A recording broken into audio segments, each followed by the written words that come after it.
돈을 버는 다양한 방법, 재테크 기사와 돈 되는 정보로 투자의 기준을 제시해주는 재테크 노하우 머니쇼 시작합니다.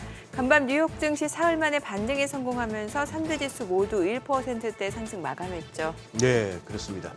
그야말로 트럼프 대통령의 발언에 따라서 출렁거리는 요즘 뉴욕 증시입니다. M7 중에 애플을 제외한 모든 종목이 올랐고요. 트럼프 대통령이 캐나다와 멕시코에서 생산되어서 미국으로 들어오는 자동차 관세를 한 달 유예하기로 결정했다는 소식에 스텔란티스, 제너럴 모터스, 포드는 급등했습니다. 심지어 독일에서의 판매도 4분의 1토막이 난 테슬라 주가까지 반등이 났었는데요. 다만 일각에서는 관세 시행과 유예에 따라 시장이 출렁이면서 변동성에 대한 경계는 여전히 필요한 의견이 나오고 있습니다. 다만 모든 지수 또 주요 종목들 200선 지지를 성공하는 걸 보면은 트럼프 내각에 아무래도 시장을 잘 아는 사람들이 많이 포진되어 있는 거 아닌가 그런 생각도 해봅니다. 10년물 미국제 수익률 다시 좀 올라서 10년물이 이제 4.38까지 치솟았지만 또 다시 또 4.2%로 내려왔고 유로 강세가 계속 이어지면서 달러는 약세를 보이고 있습니다. 네, 어제 국내 증시 코스피 코스닥 모두 1% 상승했습니다. 외국인의 매도세가 강했지만 개인과 기관 투자자가 순매수를 나타내면서 시장을 방어했죠. 코스피 2,550선 회복이 됐습니다. 트럼프 대통령 취임 후 첫 의회 연설을 진행했고 연설 중에 이제 알래스카 천연 가스관 사업에 우리나라 참여를 희망한다라고 밝혔죠. 천연가스가 또 관광 관련주들이 강세를 보였습니다. 양시장 시가총액 상위 종목들 다소 엇갈린 흐름을 보였습니다만 오늘의 흐름을 또 기대하게 만드는 어제장이었습니다. 오늘 뉴욕 증시가 반등에 성공한 만큼 오늘 개장부터 상승 흐름을 이어갈 수 있을지 주목해 보시면 좋을 것 같습니다. 네, 오늘 하우머니에서는 연일 전 세계를 뒤흔드는 트럼프 대통령의 관세 정책이 미국 일부 지역에 큰 타격을 줄 수 있다는 내용과 함께 또 뉴욕 증시 투자자들에게 필요한 포트폴리오 전략에 대해서 살펴보겠습니다. 지금 보고 계신 머니쇼는 SBS 비즈액과 유튜브에서 실시간 시청이 가능합니다. 더 많은 국내 주식 정보 받아보실 분들은 카카오톡 채널 머니랩 추가하시기 바랍니다. 그럼 먼저 빠르게 돌아가는 글로벌 증시 상황부터 정리해볼까요? 최주연 아나운서 소식 전해주시죠. 굿모닝 마켓입니다. 멕시코와 캐나다의 관세 폭탄을 던진 지 하루 만에 트럼프 대통령이 새로운 협상 카드를 꺼내들었습니다. 사실상 미국과 멕시코, 캐나다 간 무역에서 가장 핵심 품목인 자동차에서 관세를 유예하겠다고 밝히면서 오늘 금융시장은 일제히 들썩였는데요. 주식시장부터 채권 시장, 가상자산 등 모두 상승했습니다. 관세가 협상 카드에 그칠 것이라는 안도감이 번진 것인데 다만 이 안도감이 그저 투자자들의 바람일 뿐인지는 지켜봐야겠습니다. 우선 주요 지수 마감 상황부터 보면 오늘 다우 지수가 1.14% 뛰었고요. S&P 500 지수와 나스닥 지수는 각각 1.12%, 1.46% 급등했습니다. 빅테크 기업은 오랜만에 모두 강세를 보였습니다. 엔비디아는 1.13% 올랐고요. 어제 52주 최저치를 기록한 마이크로소프트도 3% 넘게 오늘 상승 마감했습니다.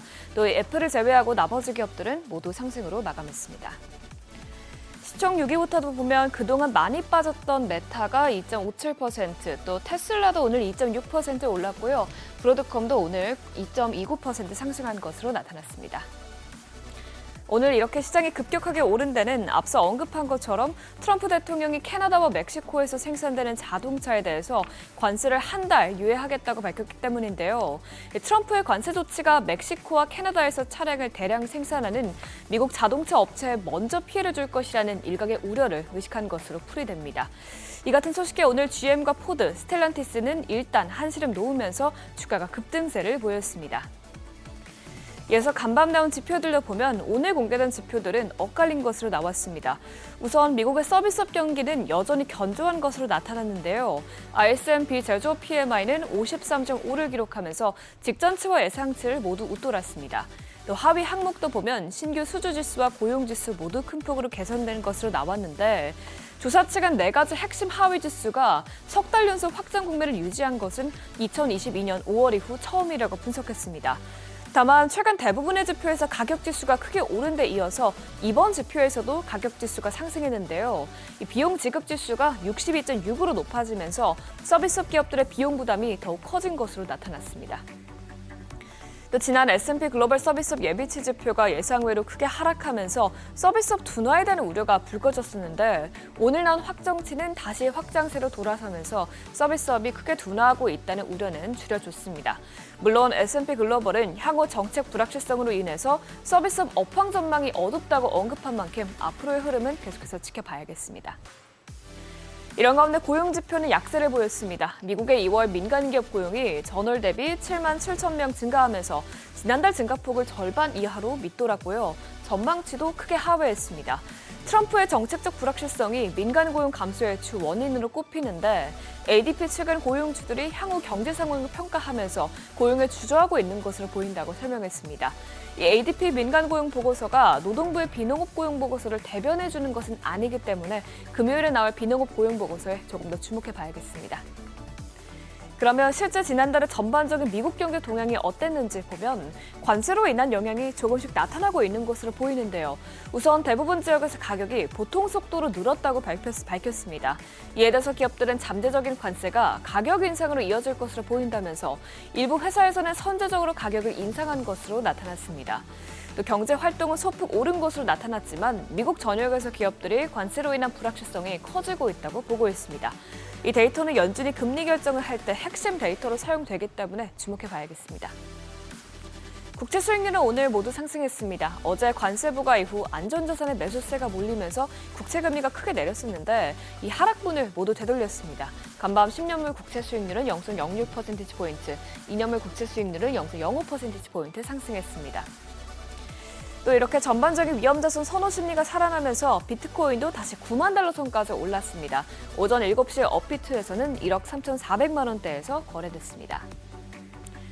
국제유가는 3년 만에 최저치까지 내렸습니다. 오펙의 증산 계획에 따른 여파가 이어진 데다가 트럼프 대통령이 또다시 에너지 가격을 낮출 것이라는 의지를 재확인하면서 크게 하락했는데요. 오늘 WTI와 브렌트유는 각각 2.74%, 2.29% 급락했습니다. 굿모닝 마켓이었습니다.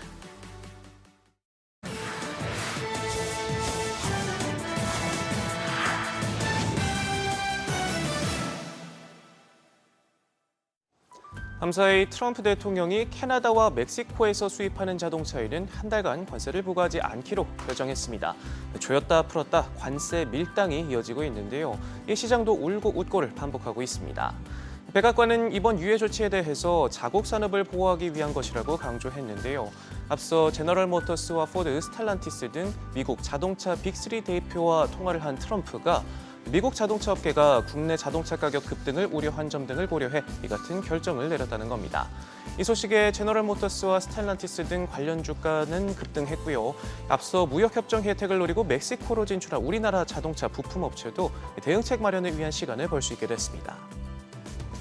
트럼프 대통령이 어제 의회 연설에서 우리나라를 여러 번 언급하면서 긴장감을 높였습니다. 특히 반도체법 폐지 등 우리 기업과 경제 부담이 될 발언들을 쏟아냈는데요. 한국의 평균 관세율이 미국의 4배라며 불공정 무역 국가로 콕 짚었습니다. 중요한 건 관세율 수치 자체보다 다음 달 2일 상호관세 부과를 앞두고 우리나라에도 관세를 매기겠다는 강한 의지를 드러냈다는 겁니다. 또 우리 기업들이 직접적으로 얽혀있는 반도체 지원법 얘기도 나왔는데 트럼프는 일명 칩스법과 관련해 반도체 보조금은 끔찍하다며 폐지 방침을 밝혔습니다. 삼성전자와 SK하이닉스는 수조 원 규모의 보조금 지원 약속을 전제로 미국의 반도체 공장을 짓고 있는데 보조금 지급 조건 강화나 지원 규모 삭감 등 불이익 가능성은 한층 높아졌고요. 최근 대만의 TSMC가 보조금 지원 없이 미국의 생산 투자 확대를 발표한 만큼 우리 기업의 투자 계획 수정도 불가피해 보입니다. 기업 소식도 살펴보죠. 인공지능 드라이브의 시동을 건 애플이 신제품 릴레이를 펼치고 있습니다. 이번엔 차세 베스트셀러 노트북인 맥북 에어의 새로운 모델을 내놨는데요. 한층 더 빨라진 M4 칩이 탑재됐습니다. 해당 칩은 애플이 자체 개발한 칩으로 강력한 AI 기능을 위한 칩이라는 설명과 함께 회사의 가장 빠른 뉴럴 엔진이 탑재됐습니다. 강력한 기능과 더불어 가격까지 내렸는데요. 당초 트럼프 관세로 가격이 인상될 것으로 예상됐지만 반대로 $100 더 저렴해졌습니다. 새 맥북 에어는 이달 10일부터 판매될 예정인데요. 아이폰에 이어 새로운 효자 상품으로 올라선 맥 시리즈는 지난 분기 $90억 매출을 기록하며 성장 견인차 역할을 해줬는데 본격적인 AI 서비스와 함께 또 어떤 시너지를 내줄 수 있을지 주목됩니다. 비만 치료제 시장 선두를 달리고 있는 노보노디스크가 위고비를 반값에 내놓는 파격 카드를 꺼내 들었습니다. 사측은 노보케어로 불리는 온라인 소비자 직접 판매 플랫폼을 개설했는데요. 이를 통해 한 달치 분량을 현금가 499달러에 판매할 계획입니다. 기존 $1,000를 훌쩍 넘겼던 것과 비교하면 절반 수준인데요. 해당 플랫폼이 활성화되면 빠른 시일 내에 일반 소매 약국을 이용하는 현금 결제 환자들에게도 혜택을 확대할 계획입니다. 위고비는 미국에서도 공보험에 포함되지 않아 환자 가격 부담이 큰 편입니다. 여기에 공급까지 부족하다 보니 복제약을 찾는 소비자가 크게 늘었고 부작용은 물론 회사 실적에도 악영향을 끼쳐왔는데요. 노보노디스크는 지난 한 해 시설 증설에만 우리 돈 10조 원 이상을 투자했고 2년 6개월 만에 공급 부족 문제를 해결해 미국 식품의약국 제재에서도 벗어나면서 시장 독주를 이어나가겠다는 방침입니다. 지금까지 글로벌 비즈였습니다. 어제장에서 이슈가 있었던 업종 살펴보는 기업 이슈 시간입니다. 먼저 어제 관광업체 관련주들이 강하게 시세 분출했는데요. 트럼프 대통령이 집권 2기 첫 의회 연설에서 한국이 알래스카 가스관 사업에 참여하는 것을 환영한다는 입장을 밝혔습니다. 자신의 행정부가 알래스카의 세계 최대 규모 중 하나인 거대한 천연가스 파이프라인을 위해 노력하고 있다며 한국과 일본 등이 각각 수조 달러씩 투자하면서 우리의 파트너가 되길 원한다고 언급했는데요. 알래스카 프로젝트가 미국의 수건 사업인데다가 성공하게 되면 무역 적자폭 감소와 함께 미국 내 일자리 창출도 할 수 있는 만큼 트럼프 대통령이 투자 유치에 적극적으로 나설 것으로 보입니다.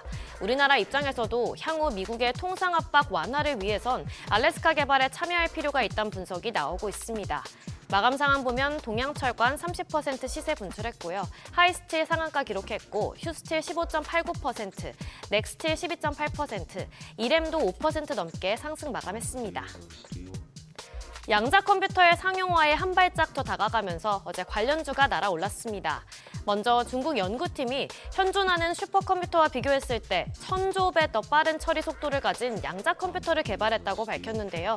명칭은 쭈층즈 3호로 구글의 최신 양자 컴퓨팅 기술과 마찬가지로 105 큐비트를 탑재하고 있습니다. 연구팀은 지난해 10월 구글이 발표한 최신형 양자칩인 윌로우와 비교해도 100만 배 더 빠르다는 의견입니다.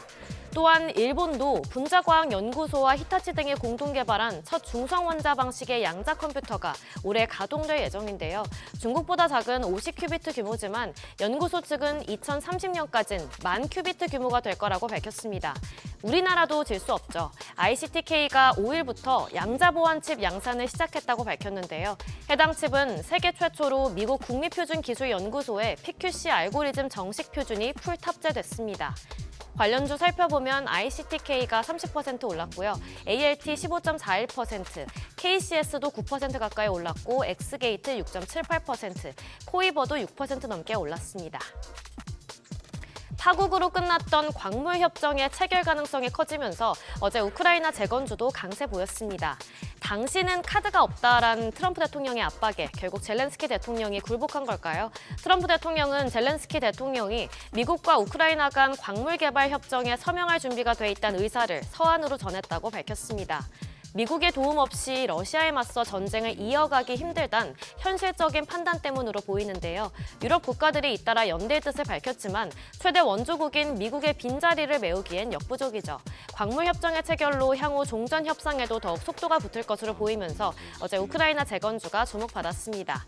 마감 상황 보면 포스코 인터내셔널 15.31%, 아이톡시 12.58%, 대동기어 11% 넘게 올랐고 HD 현대인프라코어 10.48%, SY 스틸텍도 9% 시세 분출했습니다. 마지막으로 로봇주도 좋은 흐름 보였습니다. 클로봇이 현대자동차에 이어 삼성그룹과도 협력한다는 소식이 호재로 작용했는데요. 레인보우 로보틱스와 제조물류 로봇 산업의 발전 및 공동 비즈니스 창출을 위한 MOU를 체결했습니다. 양사는 지난해부터 협력 사업을 전개해왔지만 이번 협약을 통해 올해에는 협력 체계를 한층 강화하고 시장 확장을 위한 공동 프로젝트를 적극 추진할 계획인데요. 클로봇은 자율주행 솔루션과 작업 제어 시스템 등의 개발을 담당하고 레인보우 로보틱스는 하드웨어 분야의 개발을 맡게 됩니다. 양사는 이번 협력을 바탕으로 국내 제조물류 로봇 산업의 경쟁력을 높이고 글로벌 시장에서의 입지를 강화하겠다는 전략입니다. 마감 상황 보면 클로봇이 17.92% 시세 분출했고요. BI 매트릭스 12.42%, 휴먼 테크놀로지 10% 넘게 올랐고 미래컴퍼니 8.86%, 크라우드웍스도 7% 가까이 강세 보였습니다. 지금까지 어제장 이슈 전해드렸습니다.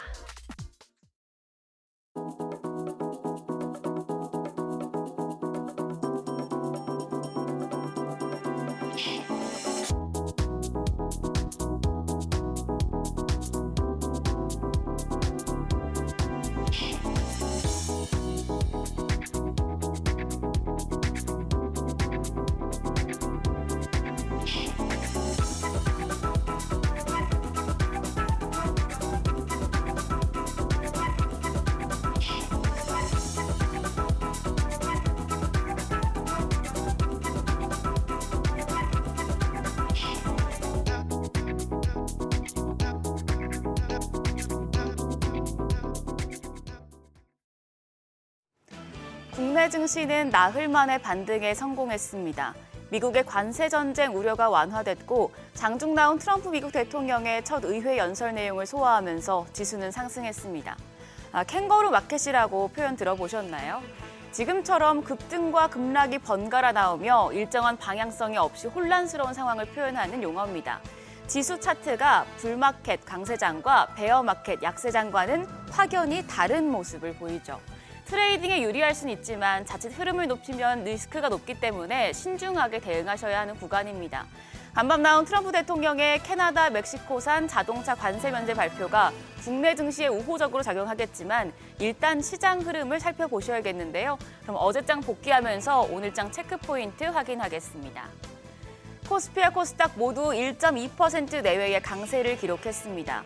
미국의 관세 리스크 축소와 중국 경기 부양책에 대한 기대가 동반 작용했습니다. 다만 유가증권 시장에서 외국인의 매도세는 이어졌습니다. 외국인이 2,200억 원 넘게 순매도하며 9거래일 연속 팔자 포지션을 취했습니다. 다만 기관이 500억 원 가까이 순매수했고 개인 투자자도 1,000억 원에 달하는 매수 우위를 기록하면서 지수의 상승을 이끌었습니다. 코스닥 시장에서는 메이저 수급 주체의 쌍끌이 매수세가 연출됐습니다. 코스피에선 내내 팔던 외국인이 코스닥 시장에서는 650억 원 가까이 순매수했습니다. 여기도 기관도 100억 원 넘는 사자세를 나타내면서 양 주체가 지수 상승을 주도했습니다. 여기서는 개인만 홀로 600억 원 넘는 매도 우위를 기록했습니다. 시가총액 상위 종목 대체로 반등했습니다. 직전 거래일 급락했던 엔비디아가 어제 반등하면서 SK하이닉스가 3.7% 크게 올랐고 관세 전쟁 가능성이 낮아지면서 대표적인 관세 피해주인 현대차와 기아가 2%대 상승세 시현했습니다. 간밤 트럼프 미국 대통령이 캐나다와 멕시코산 자동차에 대해서 한 달간 관세를 면제하겠다고 밝혔기 때문에 오늘 자동차주는 추가적인 상승도 기대되는 상황입니다. 한편 하락장에서 선방했던 종목 삼성전자와 하나에어로스페이스는 약세였습니다. 코스닥 시총 상위 종목도 대부분 상승했습니다. 특히 알테오젠이 3.5%, 삼천당 제약이 6.2%, 리가켄바이오와 파마리서치가 1% 넘게 오르는 등 제약바이오 대표주들 흐름이 좋았습니다. 에코프로 형제도 2차 전지 전시회인 인터배터리 개최로 기대감이 높아지면서 반등했습니다. 환율은 떨어졌습니다. 정기장 마감 시간 달러 기준 7원 30전 내린 1,454원 50전의 거래를 마쳤습니다. 트럼프 대통령이 한국이 미국보다 4배 높은 관세를 부과하고 있다고 언급하며 장중에 다시 1,460원대 진입하기도 했지만 시장이 예상할 수 있는 범위의 발언으로 인식한 덕분에 하락 마감했습니다. 이후에 환율은 야간 거래에서 낙폭을 더 키웠습니다. 트럼프 대통령이 캐나다와 멕시코를 상대로 일부에 한해서 한 달간 관세 면제를 해주자 역외 환율은 1,445원대까지 레벨을 낮췄습니다. 오늘도 외환 시장은 약세로 출발할 가능성이 높겠습니다.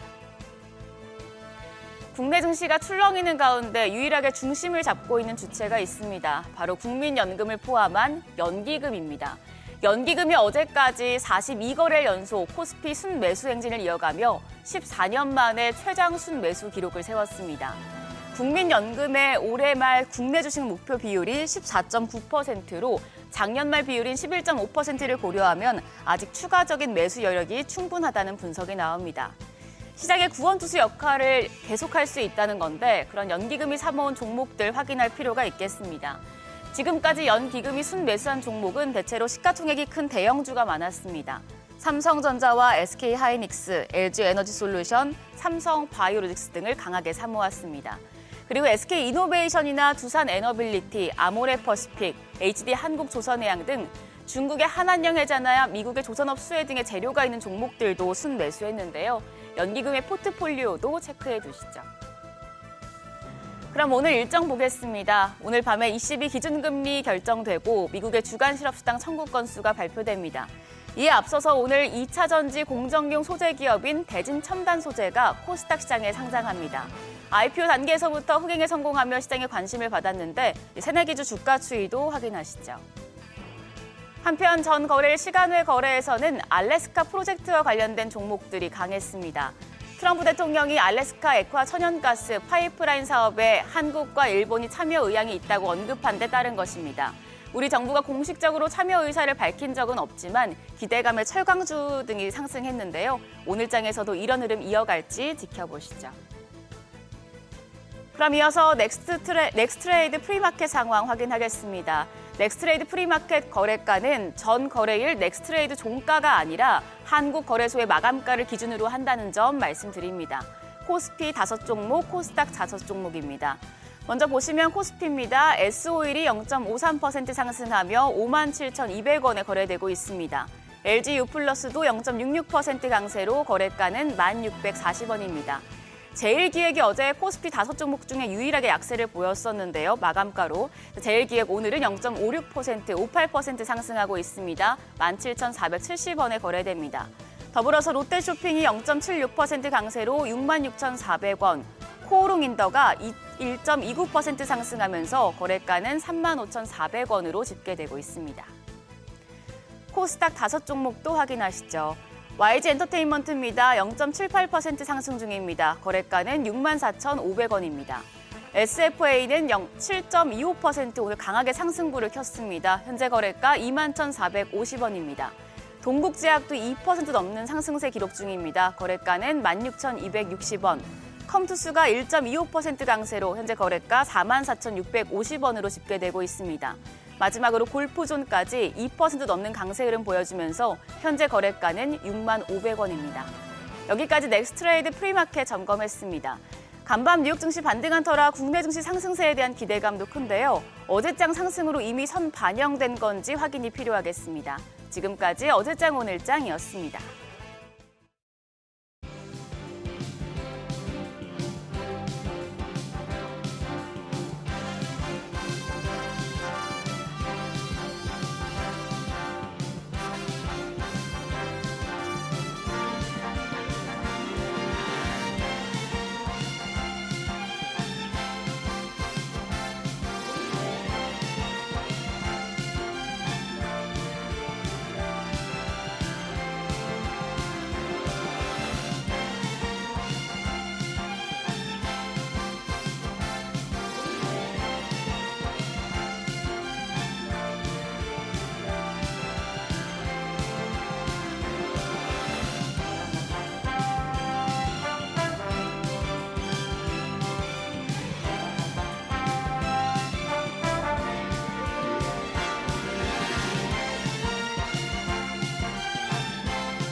네, 현재 시각 8시 24분 향해 갑니다. 지금 보고 계신 머니쇼는 SBS BG앱과 유튜브에서 실시간 시청이 가능합니다. 특히 SBS BG앱 다운로드 받으셔서 시청하시면 다양한 정보 확인해 보실 수 있고요. 더 많은 국내 주식 정보 원하시는 분들은 카카오톡 채널에서 머니를 검색하셔서 친구 추가하시면 또 주식 정보까지도 체크해 보실 수 있으니까요. 이 부분까지도 참고해 보시기 바랍니다.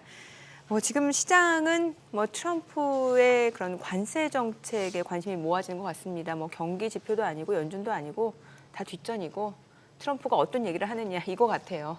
네. 네.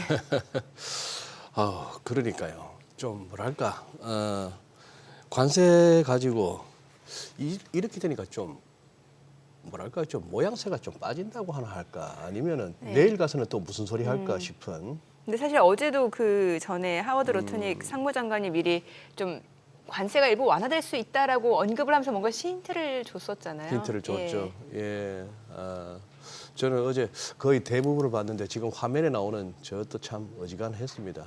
역대 최장 시간이었죠. 네. 거의 뭐 한 100분 정도. 그 워싱턴 D.C.에서 오후 9시에 시작했고 그 늦은 밤에 참 체력이나 에너지가 대단하신 분이에요. 네. 그리고 저 나라도 진짜 완전 쪼개졌네요. 이쪽 공화당 쪽 의원들은 수시로 일어나서 기립박수에 환호성, 휘파람까지 부으는데 저쪽 반대쪽은 한번 뭐 박수 치는 모습을 못 봤고 네. 저기도 계속 연방해야 되나? 그냥 각자 편한 지도자들 데리고 그냥 편하게 마음 편하게 살면 싶은 전화가 돼가는 것 같은데 심각합니다. 근데 시장은 어쨌거나 지금 뭔가 여기서 무너지기보다는 계속해서 기회를 다시 또 보는 그런 느낌이죠. 그렇죠. 네. 뭐 지금 반등했다라는 거는 굉장히 또 의미 있는 신호일 수도 있을 그런 것 것 같습니다. 같습니다. 중요한 자리에서 어쨌거나 반등에 성공했다는 것은 고무적이네요. 네. 저는 이분 모셔보겠습니다. 강정수 블루닷 AI 연구센터장님 함께합니다. 어서 오세요. 안녕하세요. 안녕하세요, 박사님. 네, 예. 뭐 지금 하루하루 시장 살펴보는 사람 입장에서 네. 그야말로 이게 들쭉날쭉입니다. 좋게 말하면 변동성 장세고 나쁘게 말하면은 이 뭐 불확실성이 불확실성이죠. 엄청난 거죠. 아까 그 캥거루 장세라고 하셨죠. 캥거루 장세라 그래요. 저는 불확실성 장세가 지속되는 이유가 좀 나름대로 있다고 생각이 듭니다. 아, 네. 그러세요? 왜냐하면 지금 트럼프 행정부에서 주요 과제로 삼고 있는 가장 큰 과제는 뭐 어제 뭐 국정연설에서 아메리카 이즈 백이라고 하고 예. 있으면서 미국을 다시 되살리겠다고 하는데 가장 큰 문제로 보고 있는 것은 미국의 부채거든요. 네. 부채. 재정 적자보다 큰 것은 부채고 36조 달러라고 하는 미국 역사상 가장 큰 사실은 한국 돈으로는 상상하기도 어려운 돈의 규모인 거고요. 네. 그 이자만 해도 1년에 지불하는 돈이 거의 9천억 달러 정도에 달합니다. 예. 이 부분에 대한 세수 부담을 줄이 미국의 재정 적자가 2조 정도밖에 안 되거든요. 근데 우리가 이 9천억 달러를 갖다가 이자를 내고 있다는 건 큰 부담인 거고. 2조 달러의 재정 적자 가운데 9천억 달러. 네, 거의 9천억 달러가 절반이 이자를 거의 내고 있는 절반이 거죠. 이자다. 그렇다면은 이걸 가지고 계속 매년 이걸 위해서도 채권을 발행하거든요. 네. 그렇죠. 그럼 이자 부담을 줄이기 위해서는 채권 이자가 떨어져야 되는 거죠. 예. 그러면 네. 채권으로 사람들이 몰려야 되는 거고 예. 채권이 몰리려면은 주식시장이 좀 더 불확실성이 강해져야 된다고 저는 생각합니다. 그래서 이 부담을 좀 털어내는 가운데에서 주식시장을 또 트럼프 지지자들을 생각해서도 죽일 수는 없는 거거든요. 죽일 수는 없고. 근데 이 모든 걸 동시에 할 수는 없다라는 부분이죠. 그래서 관세라든지 이런 부분들이 모든 것들이 섞여 있지만 네. 어느 정도 한 올해 여름 정도가 지나져야 예. 이 불확실성이 해소되면서 채권 시장이 어떠한 성격을 가질지 주식시장이 어떤 제갈길을 갈지가 좀 정해질 것 같다. 그래서 올해 상반기는 대단히 혼란스러운 시기가 저는 지속되지 않을까라고 생각합니다. 왜냐하면 이런 관세 정책도 이렇게 하루아침에 뭐 4월 달로 연기했다가 다시 또 3월 4일로 하겠다. 또 시작해놓고는 한달 자동차는 후에 제외하겠다. 네, 그런 식으로 그러니까요. 일관성이 계획이 왜 없었겠어요. 예. 그럼에도 불구하고 자꾸 서로 다른 날 메시지를 내놓는 것은 주식시장의 불확실성을 좀 더 강화시키려고 하는 의도가 아니라면은 해석하기 좀 어렵지 않나라고 저는 개인적인 생각입니다. 네. 네. 그럼 간밤 그 빅테크 관련주들이 좀 반등을 보여줬잖아요. 네. 이거는 좀 기술적 반등이라고 보시는 거예요? 아니면은 이제 좀 바닥을 지났다라고 보시는 거예요? 바닥을 지났다고 할 수 없죠. 왜냐하면 정책이 확정된 것이 전혀 아, 없기 때문에 예. 예를 들면 3월 7일 날 가상화폐 같은 경우에도 정상회의라는 것을 백악관에서 개최하잖아요. 네. 그때 또 어떤 트럼프 전 행정부의 기조가 확정적으로 또 나오느냐. 또 지금까지 원래 했었던 지난주에 주말에 있었던 것처럼 그냥 이 가상화폐를 준비금으로 예비금으로 레저브로 그냥 기축해 해야 된다는 말 이상으로 구체적인 말이 전혀 또 안 나온다라면 네. 또 실망을 할 거고 네. 또 지금 가상화폐 시장 같은 경우에는 주식 시장하고 대단히 강한 상관관계를 보여주고 있기 때문에 그렇죠. 또 그러면 또 기술주 시장 자체도 또 무너질 수 있는 거고 사실은 무언가 지금 트럼프 행정부에서는 계속 잽을 날리면서 시장 전체를 틀을 바꾸기 위한 조정 작업을 지금 계속하고 있다. 그렇기 때문에 확정된 중장기적인 확실성을 가지고서 주식시장의 기술주가 계속해서 우상향한다든지 우하향한다든지라는 것을 판단하기가 되게 어렵다라고 보고 있습니다. 지금 다시 이제 비트코인 가격이 가상화폐 가격이 좀 올라서 그겁니다만 기술주하고 이 코인 가격이 같이 떨어졌단 말입니다. 네, 그동안에. 상관관계를 요즘 최근에 가장 강하게 보여주고 있죠. 그렇죠. 네, 네. 그렇다 보니까 이제 올라도 같이 오르고 빠져도 같이 빠지는데 지금 박사님 말씀하신 가상화폐 정상회의 네. 오는 7일 하니까 멀어 보입니다만 내일이네요. 네. 오늘이 3월 6일이고. 그렇죠.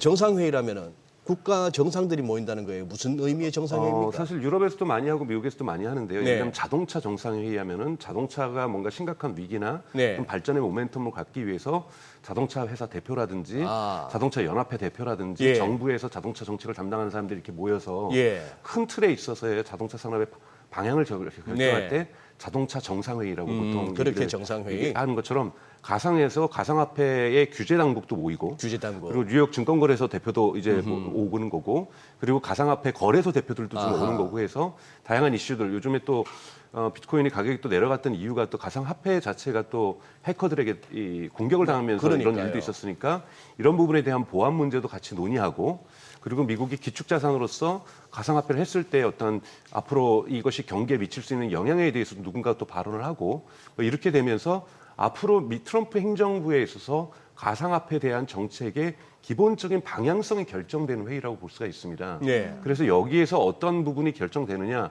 어떤 코인이 여기에 포괄되느냐, 안 되느냐 이런 부분들도 좀 이제 구체적인 어떤 가능성이 높게 좀 그려질 거기 때문에 네. 이날 이후로 가상화폐 같은 경우에는 대단히 안정적인 성장세를 충분히 취할 수가 있다고 봅니다. 또 왜냐하면 이 가상화폐라든지 거래소라든지 이 많은 투자자들 중에 다수가 이 실리콘밸리에 있는 투자자들이고 이 실리콘밸리에 있는 투자자들이 여러분들 아시는 것처럼 지난 미국 트럼프 대통령의 당선을 위해서 정치자금도 많이 후원을 했었고요.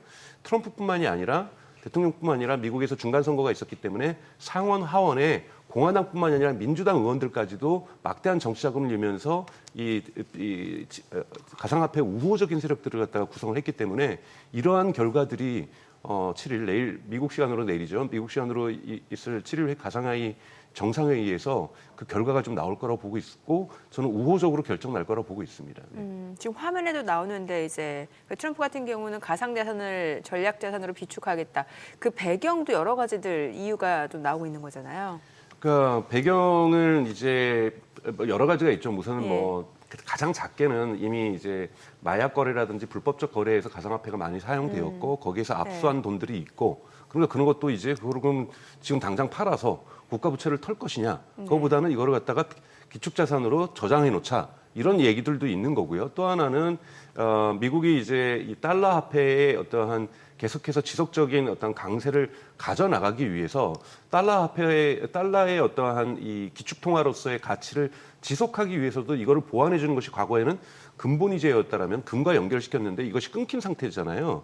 이 부분을 갖다가 조금은 이 가상화폐를 가지고서 기축자산으로 만들어 놓으면서 일종의 레버리지 효과를 만들어내서 달러의 강세를 유지할 수 있는 보조제로서 가상화폐를 쓸 수가 있기 때문에 네. 충분히 충분히 전략적 의미를 가질 수가 있습니다. 이런 의미에서 지금에서 앞으로 관세 정쟁이 일어나더라도 이 강달러 기제는 이 기조는 계속해서 유지되어 줘야 되는 거고 이 부분에서 혹시 다른 에서 공격받을 수 있는 가상화폐로의 예를 들면 러시아나 중국이 크게 이동했을 때 미국이 방어할 수 있는 수단으로서 가상화폐를 미국 또한 이 전략 자산으로 만들어 오는 것이 대단히 중요한 의미를 가질 수 있다고 볼 수가 있습니다. 어찌됐든 트럼프는 좀 우호적인 결정을 내릴 것이다. 네. 예.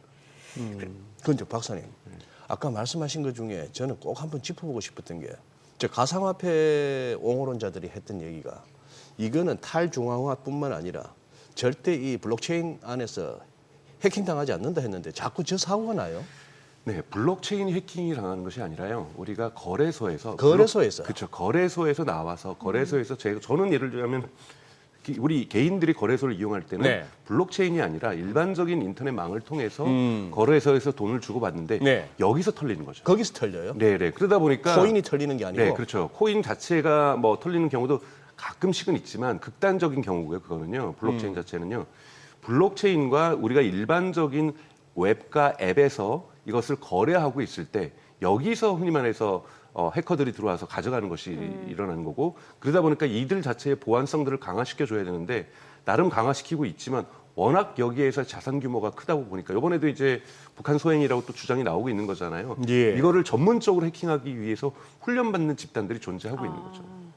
그러다 보니까 이제 자산이 어느 정도 규모가 되면 이제 콜드월렛으로 다 네. 보관하는 거죠. 네네. 그래서 예. 정말로 비트코인이 많은 집단들 같은 경우는 저희 개인 투자자 같은 경우는 한 코인 갖기도 어렵잖아요. 예, 예, 워낙 예, 비싸니까. 예. 그러니까 사실 분할로 해서 거래소에다가 내가 분할했다가 기록을 남겨놓는 거고 예, 예. 실제로 블록체인에 있는 코인을 갖고 있는 사람들은 자체 월렛으로 옮기는 그렇죠. 거죠. 예. 여기 월렛으로 옮기게 되면 여기에 10개가 있건 20개가 있건 이것은 해킹당할 가능성이 거의 없다라고 볼 수가 있지만 흔히 말하는 우리가 분할 매수를 하면서 제가 그냥 1,000만 원어치, 2,000만 원어치 자산을 살 경우에는 이것이 하나의 코인이 안 되기 때문에 그렇죠. 기록으로서 남겨놓는 거고 이런 부분에서 해킹이 충분히 발생할 수 있습니다. 네.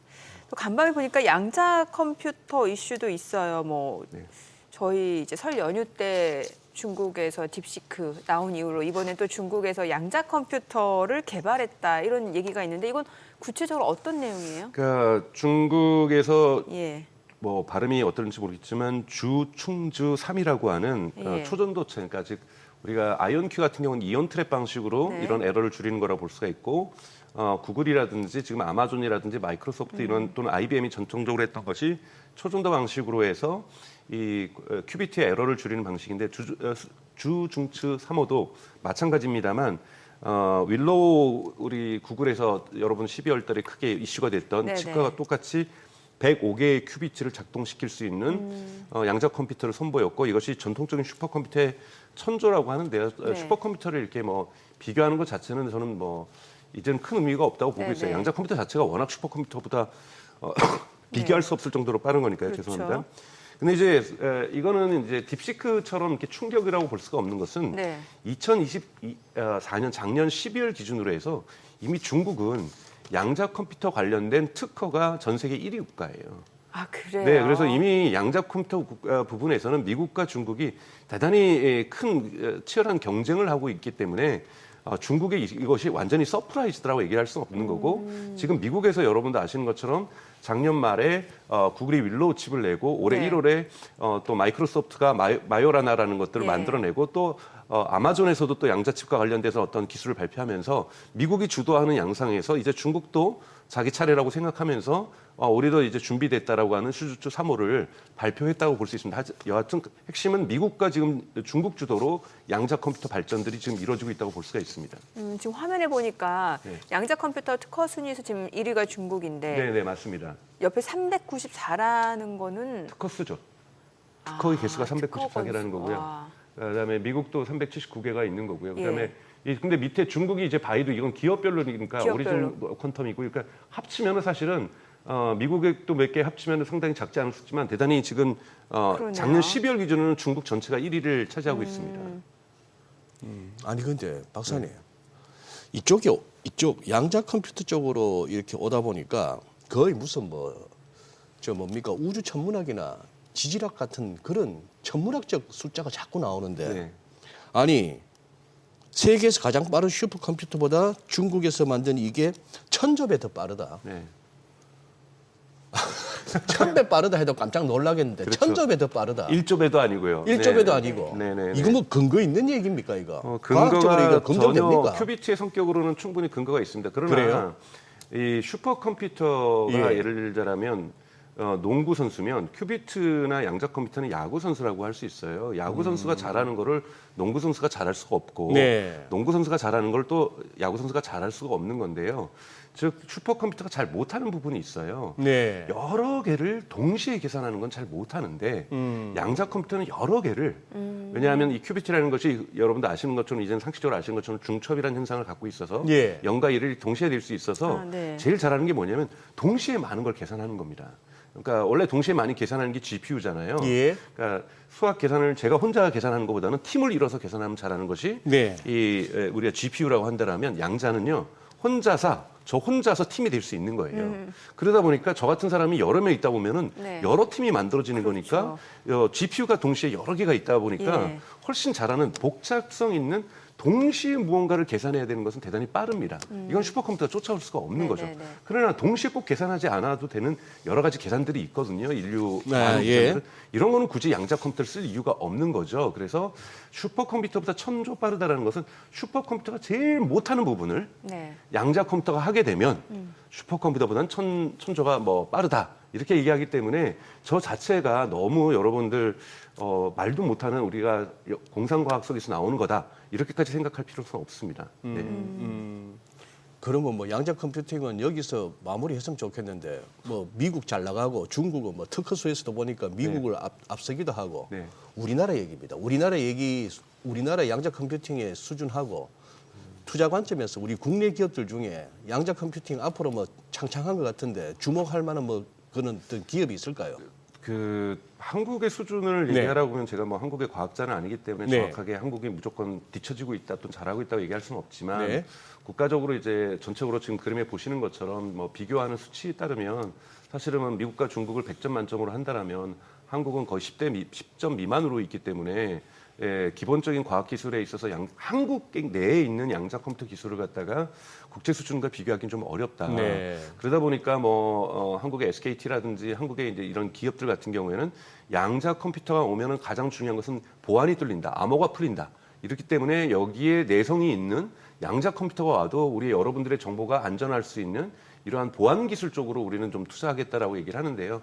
저것도 사실은 명확한 답이라고 볼 수가 없습니다. 아직까지 양자 컴퓨터가 정말로 우리가 상용화할 수 있는 수준까지 가지 않았기 때문에 상용화한 수준으로 갔을 때 얼마나 보안을 쉽게 뚫을 수 있을지를 알 수 없기 때문에 그거를 미리 거기에 대한 대책을 세운다. 이것 자체가 조금은 순서가 좀 바뀐 방식이라 볼 수가 있는 거고요. 네. 물론 이제 한국 정부에서도 그렇고 한국 기업들도 양자컴에 대해서 상용화를 위해서 계속해서 투자를 하겠다고 하지만 조금의 격차는 저는 시간이 갈수록 벌어질 가능성은 높다라고 저는 보고 있습니다. 그러나 굳이 우리가 우리가 미국이나 중국 컴퓨터를 우리가 사서도 우리 산업에 쓸 수 있기 때문에 모든 것의 기초 고수를 100% 다 한국도 똑같이 가질 수 있다. 이거는 투자 규모가 워낙 다르기 때문에 갖기는 어려운 거고요. 그렇기 때문에 한국 분들도 투자하실 때 사실은 아이언큐에 또 한국 분들이 많이 또 공동 창업자로 들어가 있기 때문에 예. 미국의 아이언큐지만 한국의 어떠한 이 한국 분들이 창업주에 들어가 있기 맞아요. 때문에 예. 아이언큐에 투자한다든지 이런 양상을 지금 보여주고 있다고 볼 수가 있습니다. 네. 아이언큐도 제법 주가 추이도 나옵니다만 제법 조정이 깊어졌네요. 그렇죠. 아무래도 여러분, 저도 사실은 양자 컴퓨터는 대단히 이론적인 것들보다는 개념적인 수준을 이해하고 있는 거죠. 네, 과학자가 네. 아니고서는. 그래서 흔히 말하는 양자의 오류를 갖다가 결국은 하는 기술들을 높여나가면서 가장 중요한 거는 우리가 확장성이라고 하는 스케일러빌리티죠. 지금 구글의 윌로우 칩은 105개가 들어가 있습니다. 큐비트가. 네. 근데 상용화가 되기 위해서는 100만 개가 들어가야 된다고 얘기를 해요. 예. 근데 이제 우리가 무어의 법칙에 의해서 이것이 시간이 지날수록 이제 무어의 법칙이 적용된다면 한 몇 년, 5년, 6년 안에는 100만 개까지도 갈 수가 있겠죠. 그것이 아이언큐가 먼저 갈 수도 있고, 구글이 먼저 갈 수도 있고, 또는 이제 마이크로소프트가 먼저 갈 수도 있고, 또는 아마존이 먼저 갈 수도 있겠죠. 네. 그렇다면 이 상용화가 된다면 세상이 새로운 갈 것이다. AI도 더욱더 진화할 것이고 세상의 이 컴퓨터 왜냐하면은 지금의 가장 큰 문제는 AI를 가기 위해서는 GPU가 너무나도 많은 전기를 필요로 하고 너무나도 많은 에너지를 필요로 하는데 이제 계산을 저렇게 양자 컴퓨터 작은 걸로도 할 수 있다라면 훨씬 더 AI 시대가 더욱더 가까워질 수 있고 이런 기대치인데요. 5년 뒤에 올 100% 확신할 수 없는 다양한 방법론들이 싸우고 있는 이러한 기술에 여러분들이 투자를 하신다는 것, 즉 이미 기술로서 시장을 열어가면서 비즈니스 모델을 만들면서 내년도에 매출 성장, 다음 분기에 매출이 2배가 뛰고 그 다음 분기에는 매출이 또 3배가 성장하고 이런 것에 투자하는 것이 아니라 언젠가 흔히 말하는 대박이 올 그 기술에다가 여러분들이 투자하는 거는 저는 여러분들의 개인 취향이신가 하실 수가 있는데 네. 여기에 쉽게 얘기해서 몰빵을 한다든지 저의 포트폴리오의 비중이 너무 크다든지 이건 대단히 위험한 투자라고 볼 수가 있습니다. 적정한 포트폴리오 내에서 어느 정도의 균형을 갖추면서 이런 이 양자 관련된 관련주들에게 여러분들이 예를 들면 전체 포트폴리오 내에서 5%나 10% 내에서 투자하신다. 이런 거는 좀 합리적인 투자라고 볼 수가 있지만 네. 내 투자 액수의 50%가 5년 뒤에 올 수도 있는 또는 오지 못할 수도 있는 여기 하지만 온다라면은 크게 오를 수 있는 여기에 투자한다라는 거는 합리적인 저는 투자 방식이 아닐 수도 있다라고 네. 조심스럽게 좀 말씀을 드리고 예. 싶습니다. 네. 테슬라 좀 여쭤볼게요. 뭐 네. 테슬라 책도 쓰셨고 네. 테슬라가 지금 고점이 한 479달러 수준이었는데 네. 지금 한 279달러 정도 네. 많이 떨어졌어요. 근데 그동안 이제 우리나라 개인 투자자분들이 가장 이렇게 주가가 떨어질 때 많이 산 종목이 또 테슬라더라고요. 또 테슬라 2배 추종하는 것도 많이 사고 어때요? 테슬라에 대해서는 저는 형은? 테슬라는 올해 네. 4월까지는 테슬라 경영진들이 주가 네. 하락을 방조하고 있다고 저는 생각해요. 아, 4월까지? 일부러. 네. 왜 또 4월입니까? 왜냐하면 1, 2월 동안 여러분들 모델 Y가 생산이 안 됐습니다. 네네. 그러니까 주니퍼라는 것이 모델 그 라인 체인지업을 하면서 양산하기 위해서 생산을 일부러 안 했어요. 예. 그렇다면은 1, 2월 동안 지금 계속해서 여러분 뉴스가 나오는 것이 유럽에서 매출이 50% 꺼졌다. 1, 2월 중국에서 줄었다. 매출이 꺼졌다. 여러분 모델 Y가 뭡니까? 더 월드 베스트 셀링카예요. 네. 내연기관 전기차에서 가장 많이 팔리는 차를 2달 동안 생산을 쉬면서 새로운 주니퍼로 이전을 시킨 겁니다. 네. 이전을 시키면서 공장을 세팅을 새로 하고 이거를 양산 속도를 좀 더 높여내갔던 거. 보통은 반반 섰거든요. 네. 구형 모델도 생산하면서 신형 모델도 생산하는데 올스톱 시키고 신형 모델 생산했다라는 거. 그럼 2달 동안 매출이 바닥을 칠 거 그렇죠. 아니에요. 그러면 여기에 대해서 뉴스들이 나오면 사람들 실망해서 주가가 떨어질 거고요.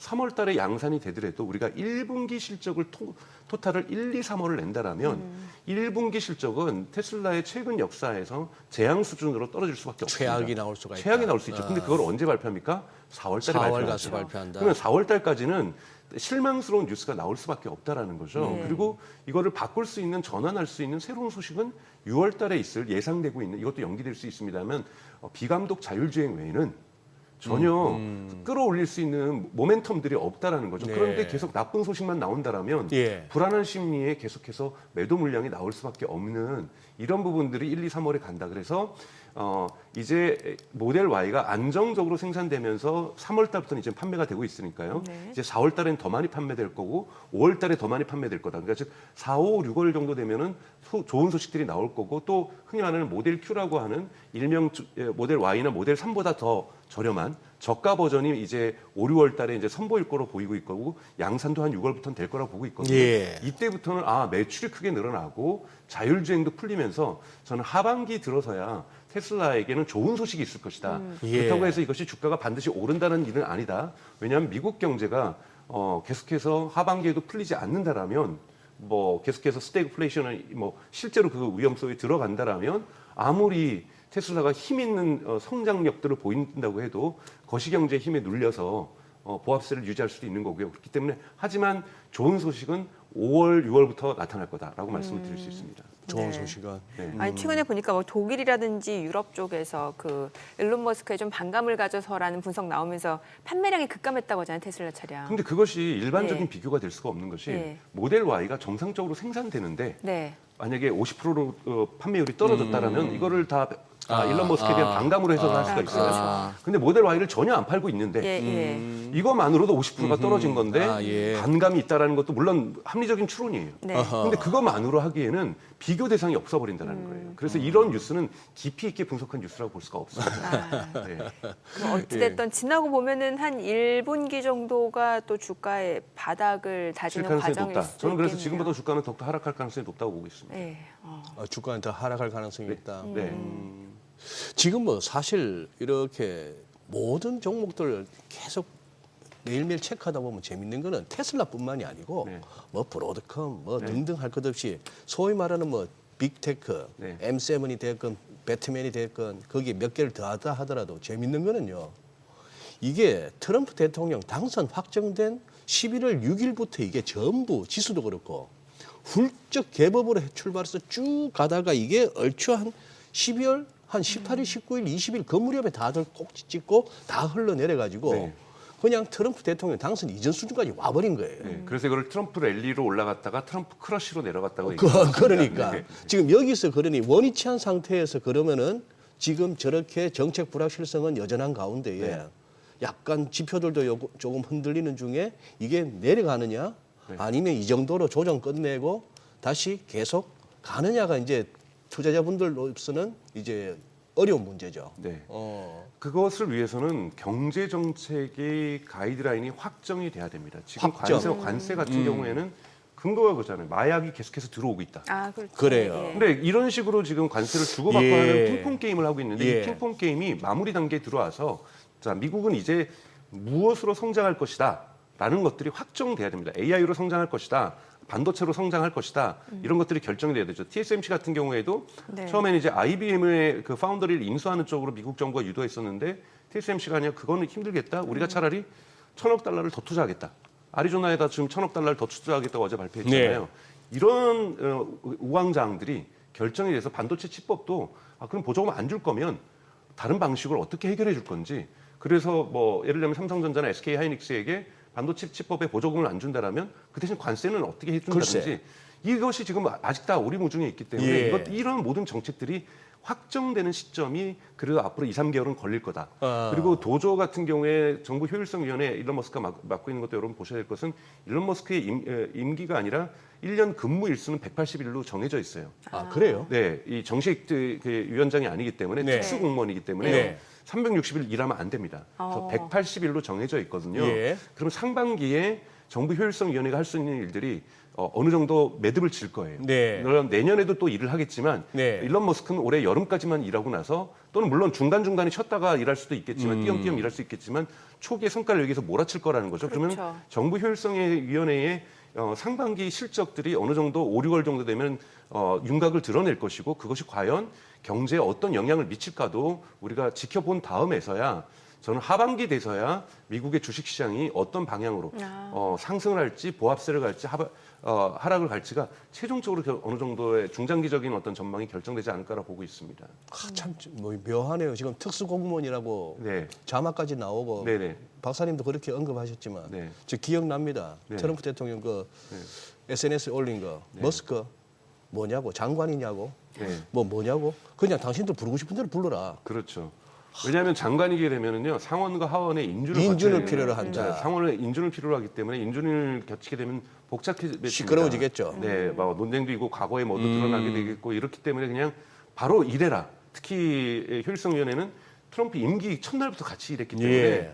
이걸 가지고 뭐 상원 인준 받을 때까지 기다렸다 할 수가 없는 일이다. 예. 미국 부채하고 싸우는 거는 트럼프 대통령 본인 스스로의 좌표로는 이거는 그냥 매일매일 싸워야 되는 일이기 때문에 이런 부분에서 특수공무원이라는 방식으로 우회했다라고 볼 수가 있습니다. 네. 자, 지금 시각 8시 51분 지나갑니다. 오늘 양시장 예상 체결지수 확인해 보겠습니다. 먼저 코스피 보도록 할게요. 어제 코스피 나흘 만에 반등에 성공했는데 오늘도 호가 분위기는 좋아 보입니다. 1% 반등세 이어갈 걸로 보입니다. 예상 체결지수 2,585포인트. 반면 코스닥은 약보합 출발 예상되죠. 예상 체결지수 746포인트입니다. 시가총액 상위 종목 예상 체결가 보겠습니다. 삼성전자가 오늘 1.8% 상승 예상되고요. 지금 호가는 55,000원으로 집계가 됩니다. 자, 그리고 SK 하이닉스가 1.7% 상승 예상되고요. 예상 체결가 196,500원. 삼성 바이오로직스도 1.3% 상승 예상됩니다. 호가 115만8천원이고 LG 에너지 솔루션도 상승 출발 예상되고요. 현대차입니다. 지금 뭐 트럼프 대통령이 캐나다, 멕시코 자동차 관세 한 달 유예하기로 결정했다라는 소식이 아무래도 자동차 국내 증시 쪽에서는 이제 뭐 멕시코에 생산 공장을 둔 현대차 그룹주들이 또 긍정적인 영향을 받을 것으로 예상이 되는데 현대차가 오늘 호가 분위기 좋아 보입니다. 2% 상승 예상되고요. 어제도 이미 2% 상승했었고 오늘 추가적으로 상승세가 예상됩니다. 기아도 좀 보도록 할게요. 기아는 4% 강세가 예상됩니다. 호가는 99,800원으로 나타나고 있고요. 이렇게 되면 사흘 연속 반등세 이어가게 되는 거죠. 셀트리온 0.4% 상승 예상되고요. 삼성전자 우선주 1% 상승 예상됩니다. 호가 45,500원. 네이버가 3% 상승 예상됩니다. 지금 호가는 214,000원이고 하나 에어로스페이스가 2% 상승 예상됩니다. 예상 체결가 71만 원으로 나타나고 있습니다. 코스닥 시가총액 상위 종목 예상 체결가 보겠습니다. 알테오젠 0.9% 하락 예상됩니다. 최근에 2거래일 연속 강세를 보여줬던 알테오젠인데 오늘 호가에서는 일부 좀 물량이 나올 걸로 예상이 되는데 41만 원이고요. HLB는 보합 출발 예상됩니다. 에코프로비엠 0.6% 하락 예상되고요. 지금 호가에서는 11만 2천 원, 에코프로 보합 예상됩니다. 그리고 레인보우 로보틱스입니다. 오늘 0.5% 상승 예상되고 호가는 35만 2천 원으로 나타나고 있습니다. 최근에 2거래일 연속 반등 보여줬죠. 자, 그리고 삼천당제약 오늘 2% 하락 예상되고요. 호가는 18만 9,100원. 그리고 리가캠바이오는 소폭 상승 예상됩니다. 휴젤입니다. 오늘 1.5% 하락 예상되고요. 호가 31만 원으로 나타나고 있습니다. 그리고 클래시스 0.7% 하락 예상되고요. 코오롱 티슈진 지금 2% 상승 예상됩니다. 호가는 41,400원으로 나타나고 있습니다. 자, 이제 개장가는 6분여 가량 남았는데요. 와, 오늘도 보니까 일단은 뭐 코스피가 지금 시장 분위기 보니까 확실히 저점이 좀 빠르게 높아지고 있는 올라가네요. 모습이에요. 예, 네. 예. 야간 선물은 저거보다 더 올랐어요. 네. 그러니까 지금 어떻게 보면 동시호가 저거보다 더 갈 수도 있는 그러게요. 그런 흐름인데 어제 우리 현대차 같은 경우 올랐잖아요. 네, 맞아요. 어제도 올랐는데 네. 밤사이에 더 좋은 소식이 왔으니까. 그러니까요. 미국의 자동차 주들은 그냥 훨훨 날다시피 했는데. 특히나 뭐 기아 같은 경우 실제로 멕시코에 또 공장이 있으니까. 그러니까 네. 예, 그래서 일단은 지금 현재로서는 뭐 반등 구간 고점 어디까지 높이는가가 이제 관건인 것 같습니다. 다만 이제 문제가 이럴 때 신용 쓰시던 분들은 조금 차익 실현해야 될 때가 아닌가 싶은데 신용 규모가 너무 커가지고 이러다 이제 공매도 다가오는 3월 말쯤 가면 잘못하면 또 괴로워질 수가 있으니까요. 잘 타이밍 좀 보셔야 될 것 같네요. 네. 강 박사님. 네. 어제 트럼프 대통령의 그 연설을 보면서 이분은 확실히 그거는 있어요. 이 블라핑이 센 분이세요. 네네. 다소 과장도 있고 네네. 모른 척하면서 이렇게 툭툭 던지는 게 있잖아요. 네네. 뭐 생각보다 이렇게 AI나 네. 이런 쪽에 대해서 특별한 언급은 없었던 거는 저는 신기하고 네. 뭐 심지어 1기 때도 그렇고 2기 때도 그렇고 하자마자 파리 기후 협약 탈퇴하고 이런 거 봐서 저는 그런 쪽에 대해서도 약간의 어떤 평소 소신이 나올까 싶은데 많은 부분에 있어서 그냥 넘어갔는데 네. 이제 블라핑 중에 요거 미국이 한국에 때리는 것보다 한국이 미국에 때리는 관세율이 4배 높다. 이거는 좀 아니지 않습니까? 근데 이제 부분적으로 이제 그래서 이제 통계를 내서 보면은 예. 일부 부분에서는 그런 부분이 있다라고 얘기를 하더라고요. 그러니까 예. 저도 그래서 AI에게 물어봤더니 물어봤더니 이게 특수 제품에 있어서는 그렇게 나온다라는 건데 사실 좀 그런 부분도 이제 과장돼서 예, 얘기했다고 그런 볼 것 수가 같아요. 있는 거고 예. 사실 트럼프가 이제 가장 얘기했던 건 항상 안보 부분에 있어서 우리에게 네. 빚을 지고 있다. 예. 이 표현을 어제 또 강조를 했던 거고요. 그러면서 또 이제 당근과 채찍을 다 한 거죠. 채찍을 이렇게 한 다음에 당근으로는 알래스카에 우리 같이 좀 해보자. 한국, 일본 이런 식으로 얘기를 한 것도 어제 재밌었던 발언 중에 하나라고 근데 저는 한국 기업들이 한 수조 달러 투자할 거래요. 수조 달러가 뭡니까? 1조만 해도 1,400조 원이 넘는데. 네. 오. 그런 부분들은 되게 중요하죠. 우선은 트럼프가 지금 보고 있는 것은 그러니까 AI나 이런 것들은 사실은 어느 정도 트럼프의 밑그림이 그려진 다음에 저는 AI가 들어올 거라고 보고 있습니다. 그러니까 AI를 중심으로 경제를 어떻게 발전시키겠다. 네. 이미 트럼프 주변의 어떤 자문단이라든지 진영에는 실리콘밸리에 영향력 있는 사람들이 다 인맥으로 들어와 있죠. 예. 뭐 고문이라든지 짜르라든지 또 일론 머스크가 또 대표적이라고 볼 수도 있고 제이드 벤스 네네. 대통령도 마찬가지고요. 가장 중요한 것은 이제 어제 발언에서 어제 국정 연설에서 드러났던 것은 이제 뭐 쉽게 어느 대통령이나 자기가 당선되면 이제 전임 대통령을 욕하게 되어 있는 거예요. 예. 전임 대통령 체계에서 나왔던 가장 큰 문제인 것은 사실은 저도 어느 정도 인정하는 것은 국가 부채 문제인 거죠. 아하. 국가 부채 문제가 미국을 짓누르고 있다라는 부분들. 네. 그리고 이제 나머지 이것은 경제적인 거고 정치적인 부분에서 이제 불법 이민 문제라든지 또 마약의 문제 이런 것들 건들면서 미국의 새 판을 해야 한다라는 것들을 이제 얘기를 한 거고 그러기 위해서는 미국이 지난 자기가 본인도 얘기하지만 뭐 레건 대통령을 존경하긴 했지만 사실은 많은 제조업들을 외국으로 내보냈었던 거고 이것이 실수였던 거고 제조업을 다시 불러들이오기 위해서도 미국 경제가 다시 활성화되기 위해서도 부채 부분을 줄이기 위해서도 결국은 예. 재정 적자를 줄여야 되는 것이고 이것은 다 모든 것은 관세를 통할 수밖에 없다라고 얘기를 하는 건데요. 실제로 관세를 매긴다는 것이 미국 산업에는 수출 산업이라든지 미국에서 내수 시장 자체에서 인플레이션을 강화시킨다든지 무조건 긍정적인 요소라고 할 수가 없으니까 이것은 미국이 전체적인 세계 경제의 관계에서 판을 흔든다라는 이런 측면이라고 볼 수가 있는 거라고 봅니다. 그리고 어제 그러니까 우크라이나 전쟁 얘기도 어제도 나왔었지만 사실은 유럽 같은 경우에는 또 한국 같은 것처럼 지금 프랑스 증시라든지 독일 증시도 엄청난 상승세를 타고 있거든요. 특히 예. 국방주라든지 유럽 같은 경우에도 이제 미국에 의존할 수 없다라는 것이 이번에 젤렌스키와 백악관이 이 해프닝에서 조금 나타났다라고 보면서 유럽에 있는 국방 산업주들이 엄청나게 지금 상승세를 타고 있는 모습들 이런 부분에서 지금 미국 정체의 전체가 전 세계 주식시장을 흔들고 있다. 그래서 롤러코스터를 어떤 날은 올라가고 어떤 날은 내려가고 예, 이런 예. 것들을 지금 한국뿐만이 아니라 전 세계 지금 주식시장들이 롤러코스터를 타고 있다라고 볼 수가 있습니다. 그래요. 국방 얘기하니까 또 저는 팔란티어테크 여쭤보고 싶은데 팔란티어테크도 이제 지금 간밤에 좀 그래도 올라서 90 네, 조금 올랐죠. 달러 회복이 됐는데 네. 사실 고점이 125달러였잖아요. 그동안 또 우리 개인 투자자분들이 테슬라 다음으로 많이 산 종목이 팔란티어테크예요. 네. 예, 뭐 AI 국방 쪽도 그렇고. 근데 이게 국방부 예산 감축한다니까 때마침 조정이 오고 이랬잖아요. 네. 앞으로 어떨지 궁금해요. 저는 국방부에서 8%씩 매년 8%예요. 그러니까 우리 복리처럼 올해 네네. 8% 줄이고 줄인 상태에서 또 8% 줄이고 줄인 상태에서 또 8% 그렇죠. 줄이고 예. 이렇게 되면 5년 정도 지나면 거의 반토막 날 수도 있다는 예, 거거든요. 어. 그러면 어디를 줄일까가 아직 결정난 건 아무도 그러니까 국방부 장관이 얘기를 안 예. 하고 있습니다. 어디를 예. 줄일지 어디를 줄일지가 나올 텐데 저는 장담하는 거는 AI 국방을 줄일 수는 없습니다. 어허. 우선 중국과 미국 간의 AI 국방 전쟁이 지금 치열해지고 있는 상태고요. 그렇죠. 그리고 AI 국방이 차지하는 게 뭐냐면 경제의 효율성을 증가시키는 거고 국방의 효율성을 증가시키는 거거든요. 효율성은 뭐냐?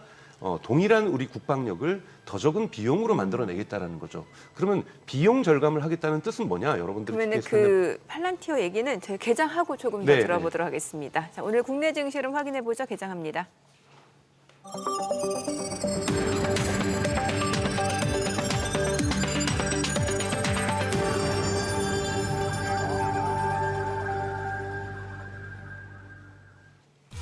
네, 3월 6일 목요일 국내 증시 개장했습니다. 간밤 뉴욕 증시 3대 지수 모두 반등했습니다.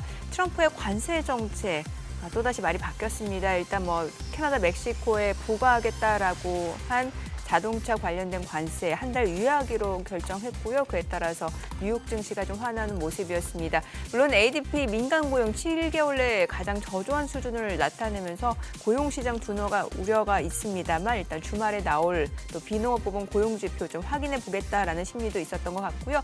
또 주요 빅테크주들이 많이 반등하는 모습이었습니다. 오늘 국내 증시는 어떤 출발 나타냈는지 지수부터 보겠습니다. 코스피가 0.6% 상승합니다. 2,574포인트 그리고 코스닥 0.4% 올라갑니다. 750선 회복이 됐습니다. 시가총액 상위 종목 시초가 보겠습니다. 오늘 삼성전자가 0.5% 올라갑니다. 54,300원이고요. SK하이닉스는 약보합권으로 19만 3,000원. 삼성바이오로직스가 지금 보합권으로 114만 2,000원. 그리고 LG에너지솔루션이 1.2% 상승합니다. 33만 7,500원. 그리고 현대차가 2.7% 강세입니다. 20만 원이고요. 기아가 3% 올라갑니다. 9만 8,800원. 그리고 셀트리온도 지금 강보합권으로 18만 4,800원. 삼성전자 우선주 소폭 올라가죠. 4만 5,100원이고요. 네이버가 0.9% 상승합니다. 20만 9,500원. 하나 에어로스페이스가 0.8% 오름세로 지금 69만 4천원 선. 하나 에어로스페이스가 지금 약보합이네요. 69만 4천원 선이고 코스닥 시가총액 상위 종목 시초가도 보겠습니다. 알테오젠이 4% 떨어집니다. 지금 2거래일 연속 3% 강세 흐름을 이어왔는데 오늘 차익 실현 물량들 나오면서 주가는 다시 한번 40만 원을 하회합니다. 39만 6,500원. HLB가 0.3% 하락합니다. 8만 9천 원이고요. 에코프로비엠이 1.9% 상승하면서 11만 4,900원. 에코프로도 1.5% 올라갑니다. 5만 9,900원이고요. 레인보우 로보틱스가 0.4% 하락합니다. 34만 9천 원이고 지금 삼천당제약은 0.6% 올라갑니다. 19만 4,100원 선으로 2거래 연속 상승세고요. 니가캔바이오는 1.38% 떨어집니다. 11만 4천 원. 휴젤이 0.6% 올라갑니다. 31만 7천 원이고 클래시스가 오늘 2% 강세를 보여주고 있습니다. 5만 8,500원에 거래되고 있고요. 지금 나흘 만에 반등 보여줍니다. 코오롱캐슈진 소폭 오름세로 4만 650원에 거래되고 있습니다. 자, 오늘 시장에서 특징을 보여주고 있는 섹터 종목들 좀 체크를 해보도록 하겠습니다. 역시나 자동차 관련주예요. 앞서 보셨던 현대차, 기아뿐만 아니라 HL만도도 지금 4% 강세를 보여주고 있고요. 현대모비스도 25만 3천 원으로 0.8% 올라가고요. 현대위아도 1.8% 올라가고 KG모빌리티, 한온시스템까지도 모두 1% 이상 상승 보여줍니다. 자동차 대표 종목뿐만 아니라 부품주까지도 지금 상승세를 보여주고 있는 상황이고 관광업체 어제도 흐름 좋았죠. 오늘도 올라갑니다. 지금 동양철관이 16% 급등합니다. 1,050원 선을 중심으로 흐름 이어지고 있고요.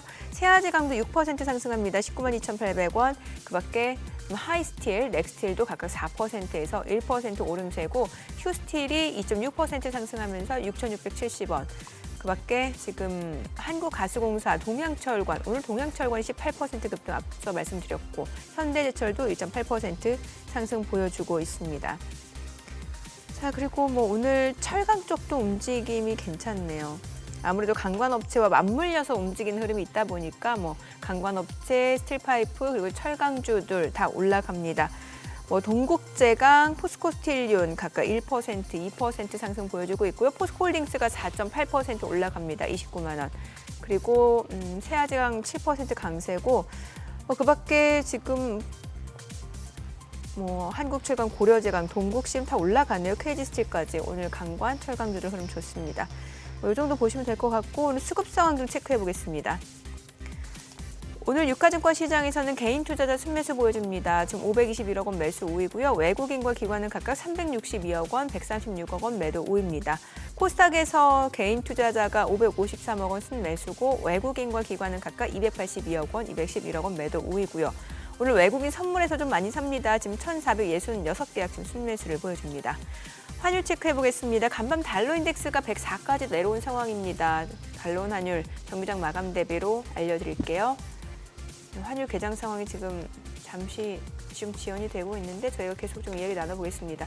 달러 인덱스는 많이 떨어지고 있는 상황이고 오히려 네. 유로라든지 이런 쪽이 또 올라가고 있는 상황이잖아요. 그렇습니다. 예. 지금 이제 최근 들어서 이제 유로가 네. 아주 급하게 오르고 있고 이틀 연속 뭐 1%대 환율이 하루에 1%대 움직이는 아주 이례적인데 유로가 아주 강합니다. 뭐 지금 1.02 어쩌고 해서 예. 이게 심지어 1유로당 1달러 페르티 간다 이런 소리 나왔던 게 그렇죠, 작년이었는데 이게 지금 순식간에 1.08까지 왔으니까요. 예.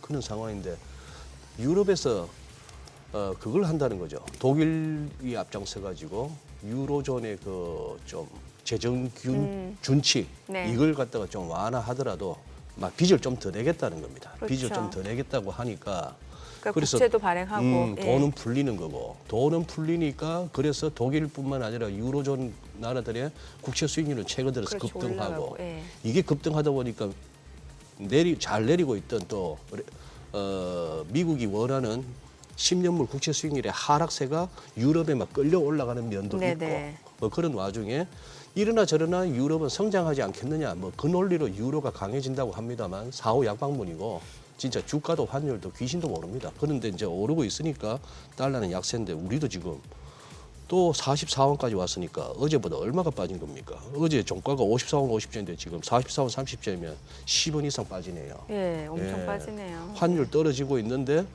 환율 하락 뭐 지금 그동안에 가장 쉬웠던 공식에 따르면은 그거 한데 우리 주식에는 좋은 소식인데 외국인이 선뜻 안 사주니까 그게 좀 찝찝합니다. 아직까지는.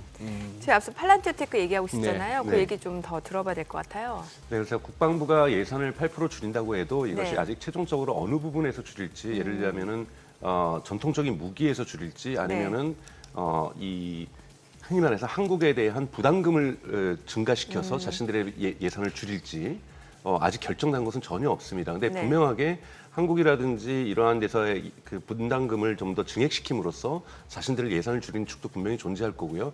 전통 무기 체계에서에 대한 투자금을 줄인다든지 이런 것도 존재할 겁니다. 하지만 AI 부분은 말씀드렸던 것처럼 AI가 가지고 있는 효과는 동일한 흔히 말하는 결과물들을 더 적은 비용으로 내는 비용 절감 효과를 가지고 있기 때문에 네. AI 국방 쪽에서 예산을 줄일 가능성은 매우 적다.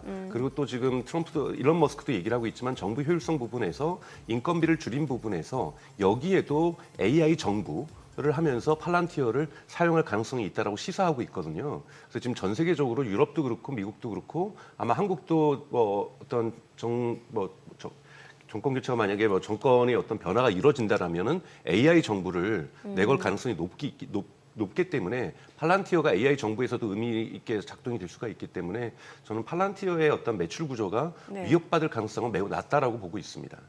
거기다 뭐 최근에 민간 수요도 계속 꾸준하게 맞습니다. 늘어가는 가장 중요한 건 이제 거죠. 4분기 예. 때 여러분 보시면 이 정부 쪽 수요에서 한 40%의 성장률을 보였고 민간에서도 한 35%의 성장률을 보였거든요. 그래서 민간이 꾸준하게 늘어난다는 거고 팔란티어를 여러분 보셔야 될 때 중요한 거는 물건을 한 번 팔면서 끝나는 것이 아니라 소프트웨어이기 때문에 매년 돈을 받습니다. 약간 그래서 구독료처럼. 그렇죠. 구독료처럼. 예. 그래서 우리가 그거를 영어로는 ARR이라고 하죠. Annually Recurring Revenue라고 해서 매년 반복되는 매출을 받거든요. 우리가 마이크로소프트 과거에는 윈도우를 한 번 사면 끝났었지만 요즘은 마이크로소프트 오피스 같은 경우는 매달 돈을 내잖아요. 예. 팔란티어도 기업이 쓸 때는요, 정부가 쓸 때는 매달 돈을 냅니다. 그래서 고객 수가 늘어난다는 것은 누적적으로 매출이 늘어난다는 걸 의미하기 때문에 이례적인 자동차처럼 한번 사고 끝나는 것이 아니라는 거죠. 그렇기 때문에 팔란티어의 성장률을 대단히 사람들이 높게 평가하고 있는 겁니다. 그럼 지금 뭐 고밸류에이션 이런 얘기는 뭐 성장성 측면을 네, 보면은 뭐, 그렇게 네, 우려할 그렇죠. 사항은 아닌 거네요. 제가 과거에 한 10년 전쯤에 이제 페이스북이 이제 IPO를 할 때 방송에 네. 나와서 너무 고평가 받은 거 아니냐. 그래서 제가 저는 저평가 받았다고 생각한다. 왜냐하면 앞으로 페이스북과 인스타그램의 발전을 봐야 네. 된다라고 말씀을 드렸고 예. 그 당시 막 $20, $30 하고 그랬었거든요. 지금 여러분 메타 한 $700까지 가고 있지 않습니까? 그렇죠. 팔란티어는 이제 시작됐어요. 이제 계속해서 2023년을 기점으로 해부터 성장을 하기 시작하면서 예. 흑자로 전환이 되기 시작하고 있거든요. 지금까지는 투자의 시기였고 또 우크라이나 전쟁 전과 전후가 다릅니다.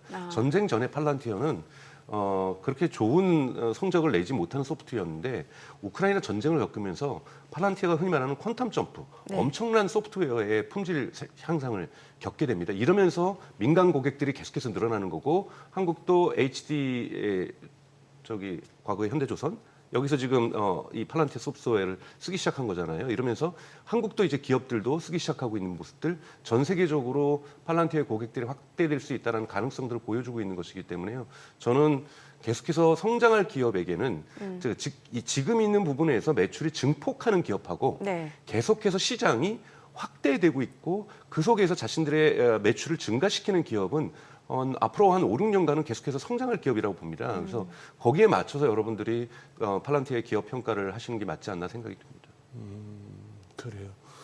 그러면은 지금 팔란티어 같으면은 그거는 AI 쪽으로 봐야 되는 거죠. 그러니까 정확하게 우리가 본다면 데이터 분석 기업이고요. 데이터 분석 기업. 데이터 분석을 기업을 중심으로 가다가 AI가 결합되면서 그 효과가 더욱더 빨라지고 있는 거라고 봅니다. 네. 그러니까 기업으로 치면은 공급망 관리를 한다든지 공급망에서 오는 다양한 정보들 보면서 공급망 매니지먼트를 한다든지 판매망 거래소에서 어떤 제품이 많이 팔리는지에 따라서 물건을 배송한다든지 그 트렌드에 맞게끔 신제품을 개발한다든지 이런 의사결정을 데이터를 분석을 기반으로 해서 온톨로지라고 얘기를 하는데요.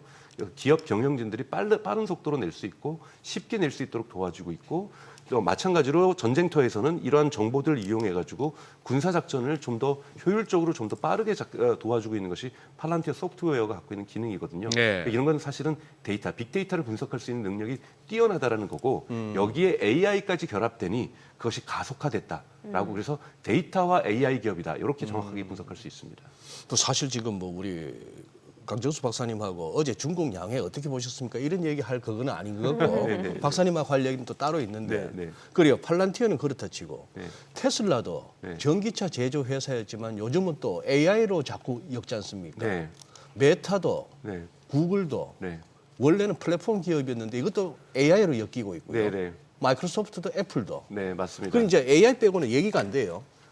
그렇죠. 지금이 AI에 대한 작년에 아까 말씀드렸던 4개 기업들 마이크로소프트, 아마존, 구글, 메타 4개 예. 기업이 $2천억 넘게 투자했고 네. 올해 여러분 투자할 이 4개 기업이 $3천억 넘습니다. 네. 2년 동안 $5천억 투자한다? 인류 역사상 없었던 거예요. 그러니까 4개 기업이 예. AI에만 $5천억 투자한다는 것은 예. 여기에서 승부를 걸겠다는 거죠. 물론 이들이 워낙 부유하다 보니까 대출도 예. 1원도 없습니다. $1도 없습니다. 예. 자체 번 돈으로 순이익으로 캐시플로우로 $5천억 마련하고 있다는 거고 여기에서 아마존이나 마이크로소프트나 아마존 같은 경우에는 우리 대기업들이나 세계에 있는 기업들이 이 기업들의 AI 서비스나 클라우드 서비스나 데이터 센터를 쓰게 될 거고요. 또 메타 같은 경우에는 이렇게 많은 돈을 자기만을 위해서 이기적으로 투자를 하고 있다는 거예요. 자기만을 위해서. 자기만을 위해서 그 돈을 투자하고 있다는 거고 이건 대부분 메타는 90%가 여러분 광고에서 매출이 나오는데 광고의 효율성을 높이는데 절대적으로 많은 돈이 AI가 쓰이고 있습니다. 네. 이런 부분에서 이건 뭐냐면 결국은 항상 제가 AI는 여러분 효율성과 경제성을 위한 거라고 말씀드렸던 것처럼 예. 중장기적으로는 메타가 훨씬 더 적은 비용으로 개인정보 침해 이슈 없이도 광고의 효율성을 극단적으로 높일 수가 있다는 거고요. 예. 메타의 광고주의 고객이 90%가 흔히 말하는 SMB 중소기업들입니다. 예. 중소기업들이 요즘은 메타나 이 페이스북이 없으면요 광고할 곳이 없어요. 그 정도로 이 전체 중소기업들이 성장하기 위해서는 광고 플랫폼으로 TV 죄송하지만 방송사에다가 할 수 있기에는 너무 금액이 비싸고 그러네요. 그러다 보니까 메타에서 저렴한 비용으로 할 수 있다는 것, 새로운 기업들이 탄생할 수 있고 출현할 수 있고 성장할 수 있는 이런 근거를 지금 메타가 제공하고 있기 때문에 여기에서 광고 효율성을 높인다는 것은 메타도 이득이 되지만 중소기업들에게는 사업의 성장의 기회도 될 수 있거든요. 이런 예. 부분들을 지금 AI가 처리해내고 있다는 거고요. 지금 말씀하셨던 것처럼 테슬라 같은 경우에도 우리 작년 7월에 일론 머스크가 그렇게 선언했죠. 우리는 지금까지 자동차 회사였지만 앞으로는 AI와 로봇 회사로 전환하겠다. 네네. 이런 식으로 얘기를 하고 있다는 것도 지금 AI가 중요한 사업의 기재가 되고 있어서 단순하게 이제 AI가 버블이 아니라 모든 산업들, 우리가 광고 산업이라든지 데이터 센터뿐만이 아니라 자동차라든지 휴머노이드 로봇이라든지 또 요즘 또 가장 또 얘기되고 있는 건 검색 시장의 변화에도 AI가 지금 작동을 하고 있는 거고요. 그래서 모든 것 속에서 AI가 작동한다. 그리고 미국 같은 경우 이제는 금융에도 AI가 작동하고 요즘 또 주가가 많이 오르는 미국 주식 기업 중에서 여기서 한번 다음에 기회 되면 네네. 분석을 하고 싶지만 루트라는 ROOT라는 기업이 있습니다. ROOT. 지금 루트. 루트. 루트는 뿌리 아닙니까? 네, 루트가 뿌리인데 보험회사에서 AI를 적용하면서 어. 급성장하고 있는데 작년 12월에 주가가 90달러였는데 지금 124달러까지 지금 오르고 있거든요. 그래요. 폭발적으로 지금 오르고 있는데요. 예. 이 기업 같은 경우에도 AI를 전면적으로 도입하면서 지금의 미국이 보험회사들이 지금 LA 화재나고 계속해서 홍수나고 하면서 기업 보험회사들의 실적이 대단히 안 좋은데 네. 루트는 실적이 대단히 좋습니다. AI를 이용해서 다들 효율성을 얼마나 극대화할 수 있는 것인가. 그래서 한국의 기업들도 해외의 기업들도 루트가 어떻게 AI를 보험에 적용하는지를 배우려고 하고 있거든요. 이런 기업들이 요즘 성장을 하고 있습니다. 그래서 네. 한번 시간이 되면은 AI 관련주들 그러게요. 한번 살펴보면 좋을 수 있을 것 같습니다. 야, 이거 2020년에 상장해가지고 네, 보시죠. 작년 초까지는 우리 한국 증시에서 무슨 신주 상장주 흘러내리듯이 계속 흘러내리다가 이거 막 날아가는데요, 지금. 네, 루트 엄청나죠. 엄청나네요. 네, 네. 거의 뭐 한 3불, 4불 하던 놈이 지금 142불. 네, 몇 배입니까, 이게? 그러니까요. 자, 동전 주식에서 지금 140까지 올라갔으니까 동전주가. 여러분 아이온큐라든지 테슬라보다 더 많이 상장했어요. 성장했어요. 그러네요. 놀랍네요. 이게 AI가 접목돼서 그런 네, 거죠. 맞습니다. 그럼 다음번에는 뭐 의료 AI 아니면 이런 또 보험 AI. 맞습니다. 이런 것들 하나하나씩 살펴볼 필요가 그러게요. 여러분 있으십니다. 네. 우리가 너무 저희가 지금 시간이 없다 보니까 보도가 큰 회사 중심으로 되다 보니까 네네. 이루어지는데 이런 루트라는 기업들 또는 소피라든지 예. 처음엔 대학생들 대출로 시작했지만 AI 부분이 결합되면서 대출 성장 서비스로 성장하고 있는 그러니까 이런 핀테크 기업들 요즘 성장하고 있는 미국 기업들 대단히 많이 있습니다. 그래서 네네. 저희가 그런 기업들도 한 번씩 살펴보면은 여러분들 투자 기회의 어떤 시각을 네. 넓힐 수 있지 않을까 저는 그렇게 생각하고 있습니다. 야, 이거 한 열흘 전이라도 지난주 정도에라도 말씀 한번 해주시지. 이거 2주 전만 해도 100달러였는데 지금 140달러까지 갔잖아요. 뭐 이거 다음번에 출연하시기 전에 저희 제작진한테 네. 이 기업에 대해서 좀 얘기를 해보겠다라고 좀 미리 알려주세요. 네, 알겠습니다. 네. 그렇죠. 루트는 2주 전만 해도 100달러였는데 지금 150달러까지 갔으니까. 좀 그런데 차트 보면서 좀 겁도 납니다, 저거. 예. 네, 오늘 여기까지 듣겠습니다. 네, 잘 들었습니다. 감사합니다. 고맙습니다.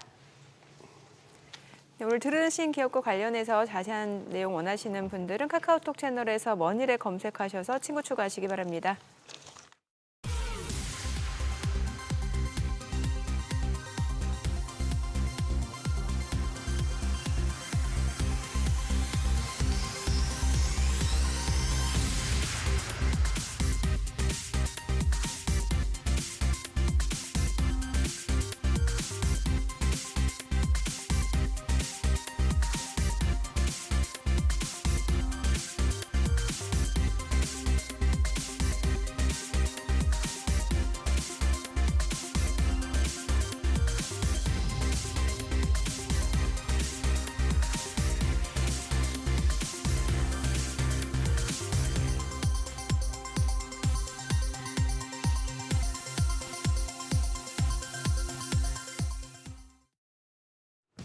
이 시각 시황입니다. 시장이 엇갈린 흐름을 보여주고 있습니다.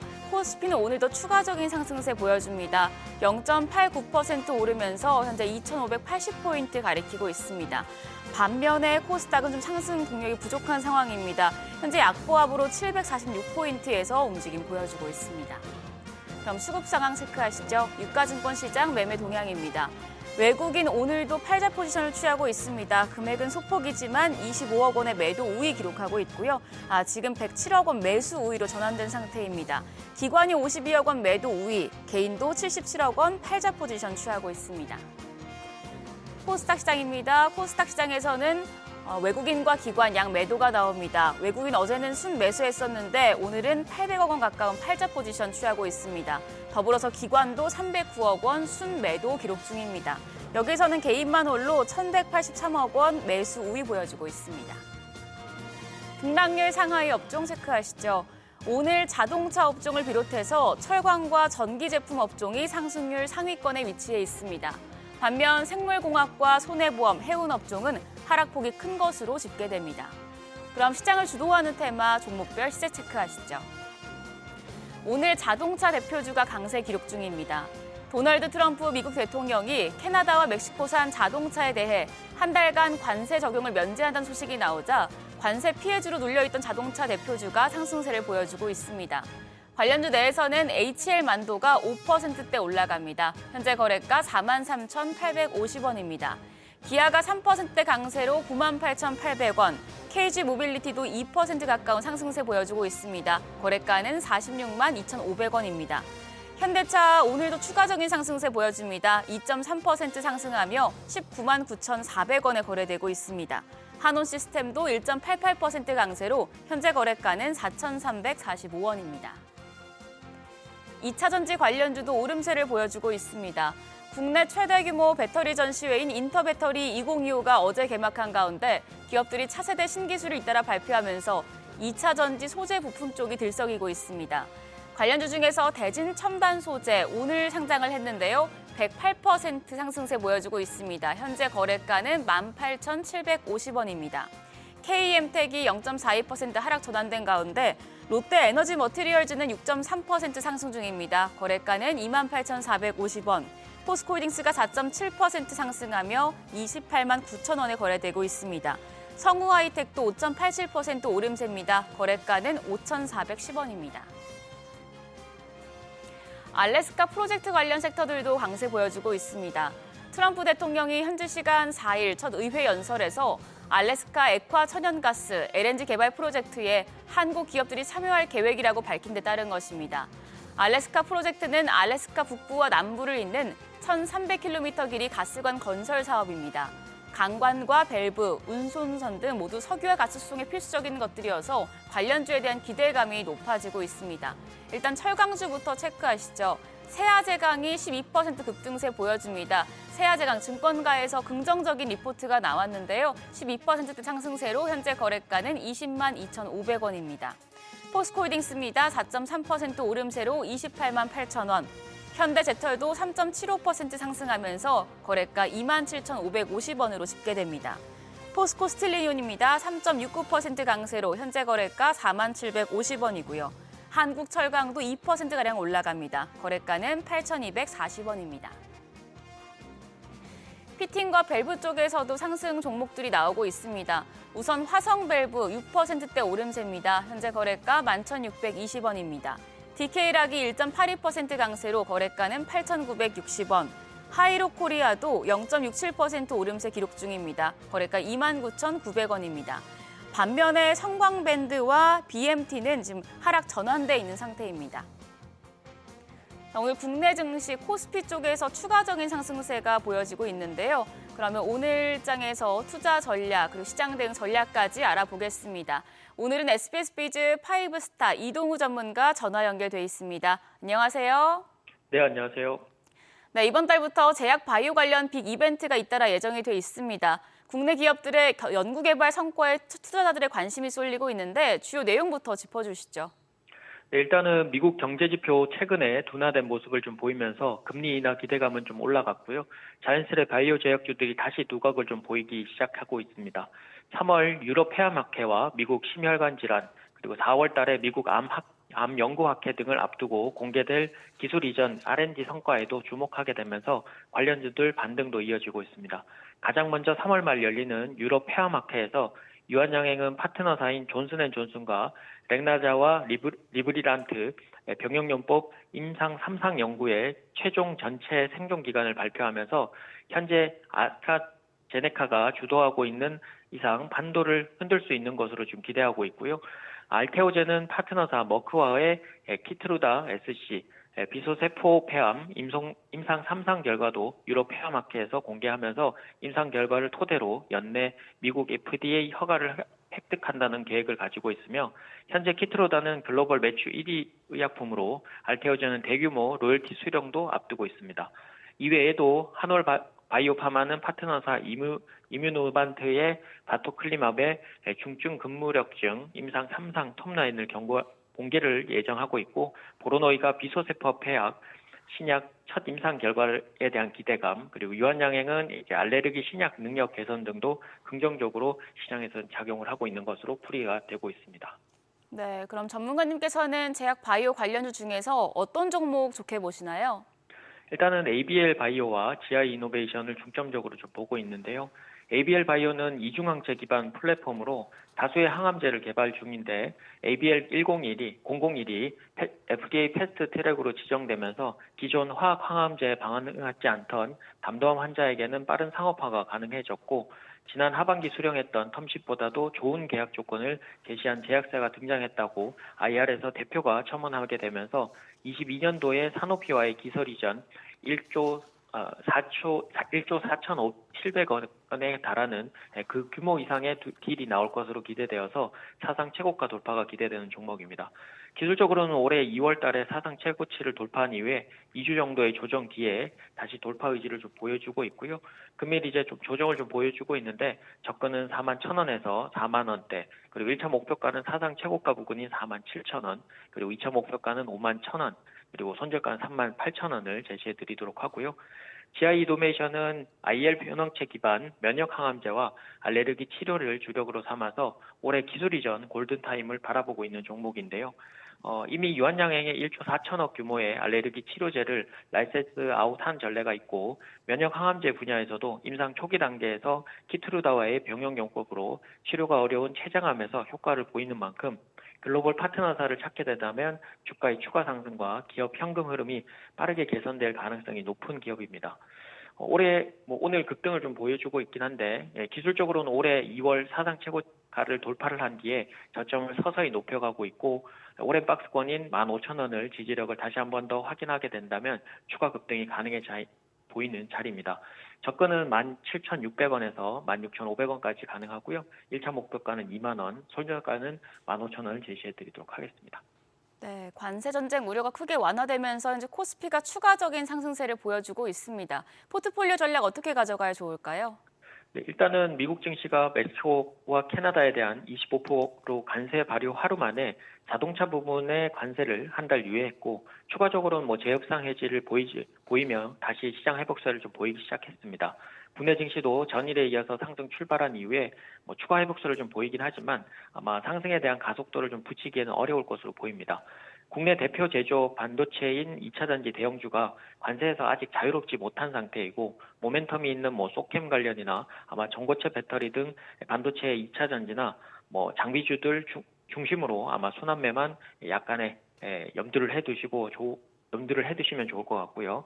최근 강세를 이어온 조선중공업 그리고 바이오제약은 상승 추세를 조금 더 극대화하는 전략, 그리고 테마로는 이제 우크라이나 재건, 또 원전주들, 최근에 이제 다시 불거지고 있는 알래스카 관련해서 조선기자재 관심을 조금 주시고 포트를 압축 구성해 나가시면 좋을 것 같습니다. 네, 오늘 말씀 고맙습니다. 지금까지 업종과 대응 전략 알아봤습니다.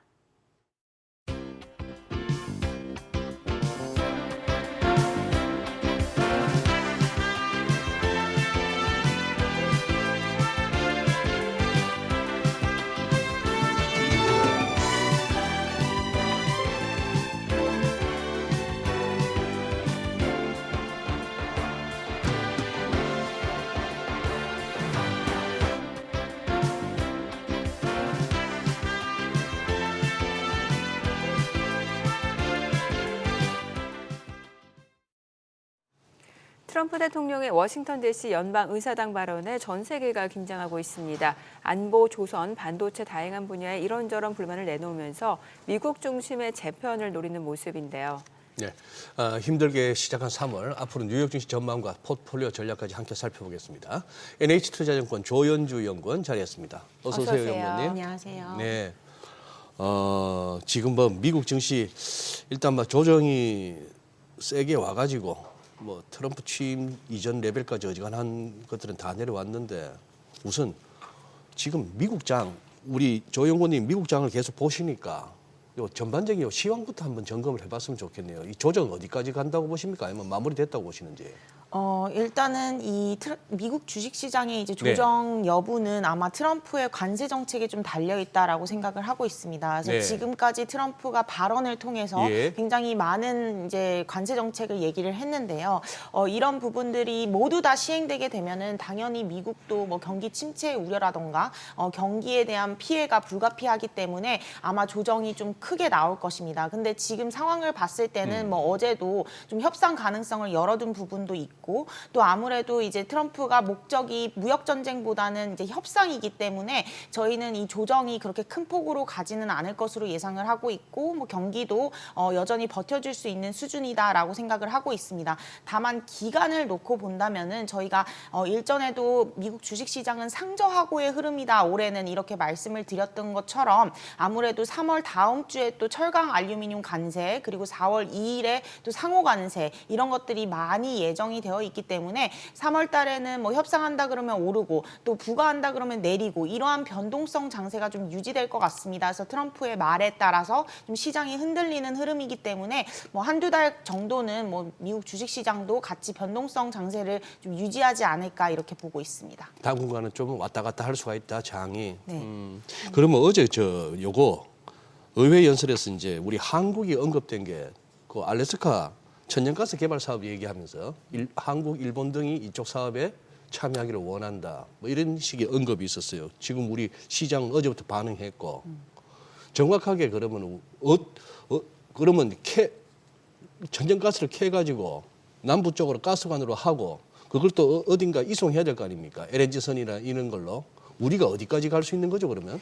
네, 이 부분에 대해서는 사실 어제 이제 국정연설에서 언급을 했는데 구체적인 내용이 전혀 나오지 않았어요. 그리고 이런 부분에 대한 것도 아직 어느 정도까지 한국이 투자를 하고 또 어떤 기업이 선정이 되고 이런 부분들도 구체화된 게 없고 그냥 단순히 한국이 참여할 가능성이 높다라는 측면에서 관련주들이 좀 많이 관심을 받고 있는 것 같습니다. 저희가 봤을 때는 뭐 한국이 참여할 수 있는 부분은 말씀하신 대로 뭐 파이프라인이라던가 아니면은 뭐 그걸 건설하는 데 있어서 뭐 철강이라던가 소재 관련주들 뭐 이런 애들이 이제 참여를 할 수 있겠죠. 근데 문제는 당장 다음 주에 철강 관세 가 예정이 되어 있고 또 알루미늄 관세도 예정이 되어 있어서 이건 직격적으로 한국 철강주들이 또 영향을 받습니다.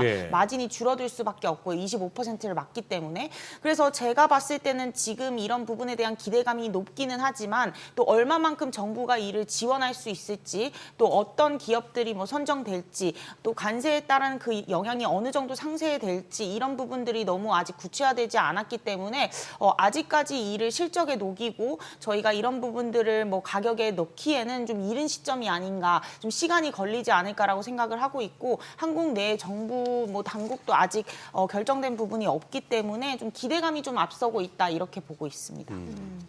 지금 트럼프 대통령의 관세 정책 계속해서 좀 바뀌고 있는 상황입니다. 일단 뭐 간밤에 나온 소식으로는 캐나다, 멕시코 그 자동차 관세를 한 달 유예하기로 했다. 이 부분은 협상의 여지가 있다라는 게 또 해석인 것 같고, 뭐 중국도 그렇게 내놓은 그 보복 관세 자체가 그렇게 강하진 않은 상황이고 이런 일련의 과정들을 그럼 어떻게 해석하는 게 좋을까요? 네, 아무래도 이제 트럼프가 앞서 말씀드린 대로 관세 정책에 있어서는 최악을 가정하지는 않아도 된다라고 저는 생각을 하고 있습니다. 미국 경기를 살리고 또 미국 중심의 정책을 예상을 하고 있기 때문에 결국에는 미국 주식시장, 뭐 미국 자산시장, 또 미국 경기까지도 이를 부양하는 정책들을 더 초점을 맞출 것이지 오히려 이를 악화시키는 정책을 강하게 강하게 가지는 않을 것이다라고 생각을 하고 있어요.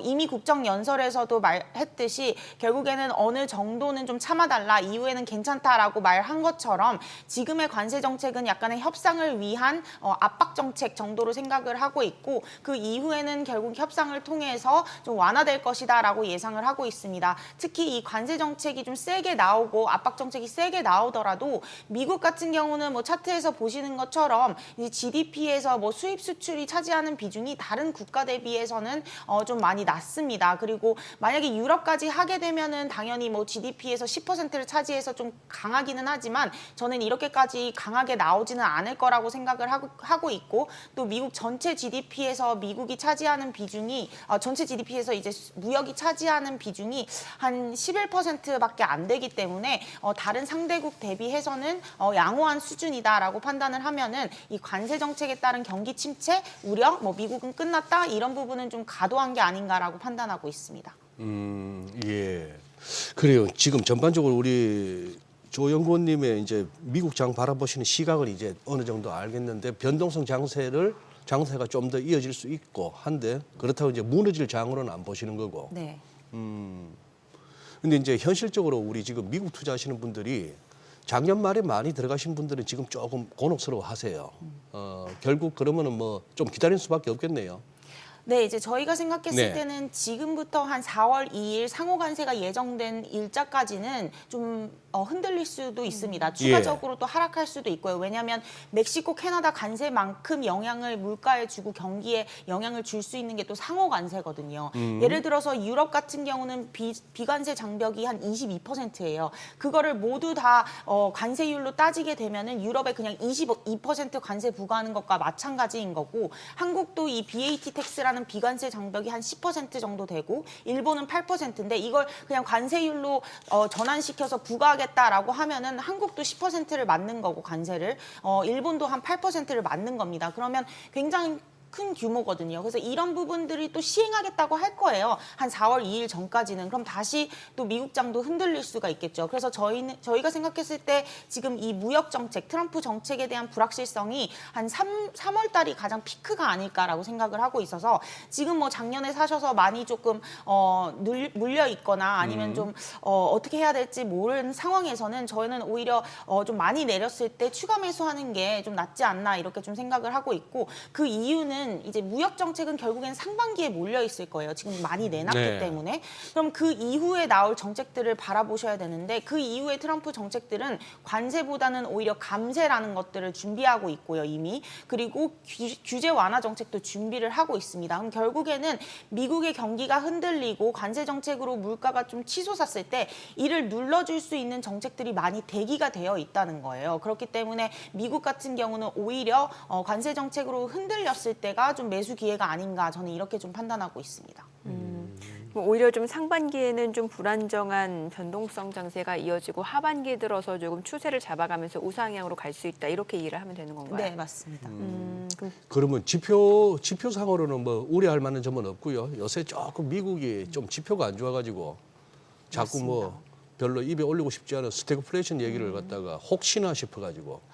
네, 미국 경기 예. 지표가 이제 최근에 잘 안 예. 나오는 부분이 대부분 PMI라는 서베이 지표, 그렇죠. 그리고 소비자 심리 지수라는 심리 지표. 예. 그럼 결국에는 이 경제 지표라는 거는 심리 지표라는 서베이 지표가 있고, 이제 하드 지표라고 해서 실물 지표가 있는데, 보시면 오히려 실물 지표는 계속 견조하게 올라가고 있는데 심리가 좀 많이 꺾였어요. 그 의미는 결국에는 관세 정책으로 인해서 기업들이 신규 수주를 안 하고 좀 지연시키고 지켜보자 하면서 주문을 안 하고 있고, 또 소비자들은 관세 정책으로 인해서 물가가 올라갈 것이다라고 예상을 하면서 뭔가 소비가 둔화될 것이다 이런 식으로 평가를 하고 있거든요. 그럼 결국에는 지금 심리 지표가 꺾이고 있고, 이 스태그플레이션 공포가 나오는 이유는 이 실물에서 뭔가 조정을 받는다기보다는 심리에서 많이 조정을 받고 있기 때문에, 이 심리 같은 경우는 뭐 정책에 의해서 이루어졌다라고 한다면 이 정치는 되돌릴 수 있다라는 겁니다. 그렇기 때문에 심리가 꺾이는 부분에 대한 대한 불확실성은 있지만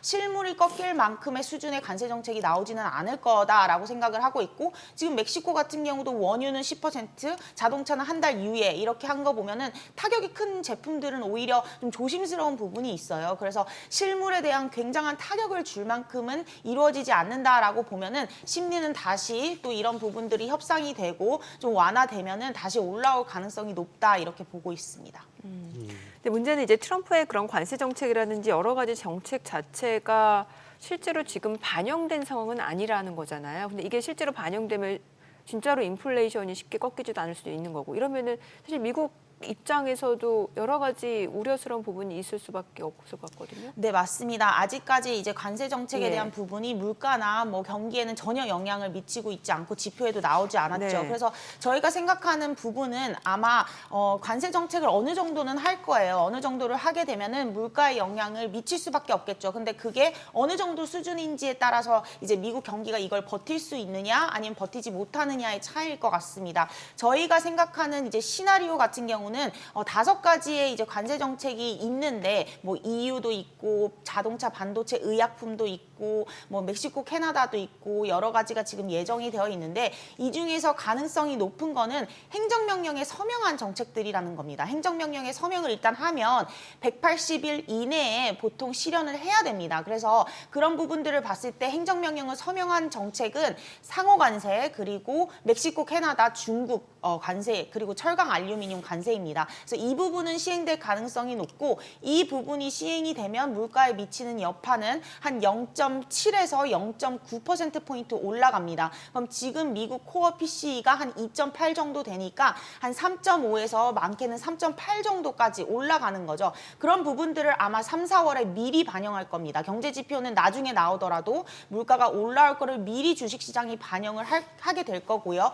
그 이후에 3.8에서 3.5 정도 물가가 올라오면 그러고 난 뒤에는 연말쯤으로 갔을 때는 서서히 물가가 내려간다는 거죠. 그 이유는 국가들, 기업들도 대체품을 찾을 거고요. 소비자들도 이제 대체품을 찾고 또 대체 국가를 찾으면서 물가는 보통 연말로 갈수록 좀 내려가는 성향이 있습니다. 그게 바로 물가의 성격이거든요. 그러면은 3.8에서 연말로 가면은 한 3.2 정도로 내려갈 거기 때문에 전반적으로 관세에 대한 주식시장 불확실성은 미리 3, 4월에 선반영하고 물가에 대한 영향도 선반영하고 물가가 올라가고 난 뒤에 내려가면서 점차 그런 부분들은 좀 개선이 될 수 있다 이렇게 보고 있습니다.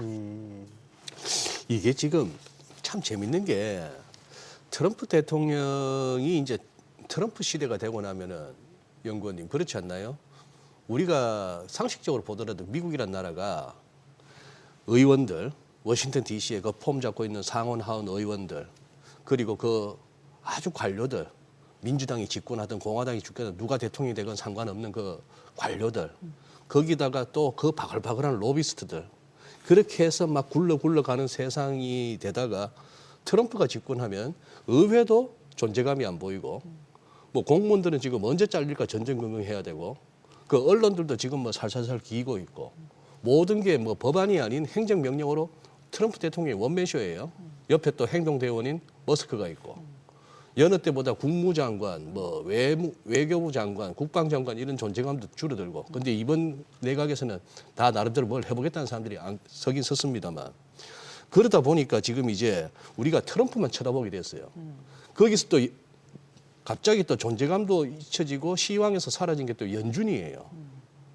연준이 이제 앞으로 우리 안 봐도 됩니까? 연준은 앞으로 이제 그냥 찌그러져 있을까요? 아니죠. 연준의 통화 정책 굉장히 중요하죠. 왜냐하면 예. 지금 시장이 흔들리는 이유는 관세 정책으로 물가가 올라오고 이제 금리가 튀는 네. 거에 대한 우려를 하는 거잖아요. 근데 이제 저희가 생각했을 때 만약에 정말 관세 정책을 세게 해서 물가가 한 1, 2% 튄다. 그러면은 지금 2.8에서 한 4, 5%까지 올라가는 거잖아요. 네. 그럼 연준은 당연히 금리 인하는 못하고 인상을 해야 되나라는 고민을 할 거예요. 근데 지금 제가 말씀드리는 기조, 행정명령 기조 하에서 저희의 시나리오를 놓고 보면 관세 정책으로 인해서 3.8 정도 튀었다가 3.2로 마무리한다. 이 정도는 사실적으로는 물가가 하향 조정, 하락하는 추세이기 때문에 연준이 금리를 인하할 수가 있다라는 거죠. 그리고 지금 보시면은 이제 머스크도 그렇고 대부분이 지출을 축소하고 싶어요. 네. 공화당에서. 그러니까 오히려 관세 정책이 막 나오고 있는데 금리는 오히려 4.1에서 4.2 정도로 낮은 수준을 예. 유지하고 있거든요. 그럼 결국에는 지출을 축소하고 공무원들을 해고하고 이런 정책들이 미국 10년물 금리를 계속 누르고 있는 거죠. 물가 때문에 튀어오르고 싶어하는 금리를 이제 다른 정책으로 누르고 있다라고 보시면 됩니다. 그렇기 때문에 전반적으로 이제 연준 역시도 이 금리에 대한 정책 방향성은 물론 상반기는 어려울 거예요. 상반기에는 관세가 있고 물가가 튀어오르고 3.8까지 오르니까 아마 유지를 시킬 것 같고요. 3.8에서 이제 점점 3.2로 물가가 내려오게 되면은 금리 인하 카드를 쓸 수 있는 룸이 생기는 거죠. 그래서 저희가 하반기에 아마 2번 정도 하지 않을까 이렇게 좀 보고 있는 겁니다. 그러면은 어떤 자산 배분 전략 차원에서 어느 쪽 비중을 높이는 게 좋을지 좀 이게 헷갈릴 수가 있는데 왜냐하면 주식 시장은 이제 하반기에 들어서 조금 더 안정될 가능성이 있다라는 거고 또 채권 쪽을 보게 되면은 뭐 스캇 베센트 재무장관도 10년물 국채 수익률 낮추겠다고 하고 이건 역으로 채권 가격이 올라가는 걸 의미하니까 그런 쪽에서 본다라고 하면은 또 채권도 지금 시점에서 좀 매력적일 수도 있는 것 같고 헷갈릴 수 있거든요. 네, 지금은 제가 봤을 때는 뭐 주식을 팔고 채권으로 바꾸자 이렇게 또 얘기하기는 어려워요. 최근에 이제 채권 시장이 금리가 좀 많이 눌려 있는 부분 그리고 많이 채권 가격이 좀 올라온 부분은 아무래도 이제 지출 축소 그리고 금융 규제 완화 이런 정책들에 대한 기대감이 좀 있었던 것 같고요. 그리고 굉장히 싸요, 채권이. 네. 근데 미국 주식은 반대로 굉장히 비싸죠. 네. 그래서 그런 부분들 때문에 좀 로테이션이 나왔다라고 생각을 하고 있는데 그럼 반대로 하반기를 놓고 봤을 때는 주식은 좀 더 올라갈 가능성이 높고 채권 시장은 오히려 금리는 더 내려갈 가능성이 높거든요. 예. 그러면 그렇게 되면은 주식과 채권이 또 같이 올라가는 흐름이에요. 그래서 주식을 팔고 채권을 사자라기보다는 오히려 이제 자산 시장이 전반적으로 하반기에는 좀 개선이 되고 상반기에는 좀 더 주식보다는 채권이 안전하다 이 정도로 가져가는 게 좋지 않을까 이렇게 보고 있습니다. 가끔씩 이렇게 우리 전략가 분들이 하시는 말씀. 작년, 재작년 할 것 없이 미국이 굉장히 상대적으로 아웃퍼폼 했기 때문에 차라리 어느 정도 차익 실현을 한다면은 뭐 달러도 더 강해지기보다 약세 뭐 이런 우려도 있고 하니 차라리 그걸 딴 데로 옮기자. 예를 들면 유럽이든 중국이든 이런 뷰에 대해서는 어떻게 판단하세요? 네, 이제 연초부터 지금까지의 수익률만 놓고 보면은 유럽이랑 중국, 한국이 훨씬 더 수익률이 좋았습니다. 미국 같은 경우는 그냥 지지부진했어요. 네, 오히려 네. 좀 마이너스죠. 마이너스 4% 정도 S&P 500 기준으로. 그러니까 결국에는 한 연초부터 얘기가 나왔던 게 미국이 너무 비싸다라는 얘기입니다. 밸류에이션이 너무 높고. 그래서 어느 정도의 밸류에이션 조정이 필요했던 차에 이제 트럼프의 관세 정책이 나오면서 이를 좀 자극시켰다라고 생각을 하고 있고요. 그래서 어느 정도의 밸류에이션 조정은 저희는 있을 수 있다라고 생각을 하고 있습니다. 그래서 어느 정도는 좀 내려갔을 때 그때가 이제 기회지 지금부터 막 급하게 사실 필요는 없다라고 말씀을 드리는 거고 다만 이제 앞으로 놓고 봤을 때 좀 긴 그림을 놓고 봤을 때 저희가 유럽과 중국을 사자 이렇게 말씀드리기 어려운 게 네. 펀더멘털 차이가 너무 많이 난다는 거죠. 어허. 이제 유럽과 중국의 뭐 경제 지표랑 미국의 경제 지표를 놓고 보면은 굉장한 차이가 있다는 거죠. 한국 같은 경우 예를 들면 GDP 1.6 정도 예. 예상하고 있는데 미국은 뭐 2% 이상, 2.5 이렇게 예상을 하고 있기 때문에 강국인데도 불구하고 GDP도 더 높게 나오는 이런 상황에서 뭔가 펀더멘털 기조에서 긴 그림으로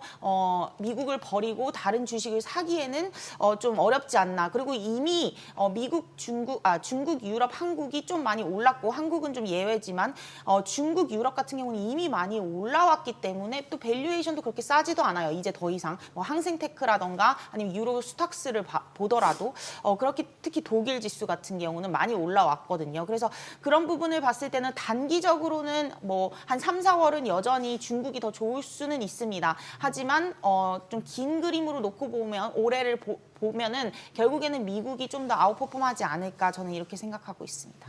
네, 오늘 여기까지 듣겠습니다. 네. 잘 들었습니다. 고맙습니다. 감사합니다. 감사합니다. 오늘 보니까 외국인이 선물에서 많이 사네요. 3천 계약 넘게 순매수를 보여주고 있고 이러다 보니까 또 뭐 코스피, 코스닥 양시장 코스피도 잘 버텨주고 오름세 이어지고 전반적으로 좀 그런데 매력적이네요. 시장이. 예. 역시 또 코스닥에서 코스닥이 왜 상대적으로 못 가나 했더니 외국인이 현선물 그냥 팔고 있는데 선물도 5,500개 많이 파네요. 예. 여전히 확실히 이 지수 자체는 막 외국인 마음인가 봅니다. 그렇죠. 메이저 수프는 외국인이죠. 저희 방송 중에 전해드린 내용과 관련해서 모든 투자 판단의 책임은 투자자분들께 있다는 점 알려드립니다. 네, 세상의 모든 돈 되는 정보 재테크 노하우 머니쇼 오늘은 여기서 인사드리겠습니다. 여러분의 모든 경제 SBS 비즈가 함께하겠습니다. 저희는 내일 오전 8시에 찾아뵙겠습니다. 고맙습니다.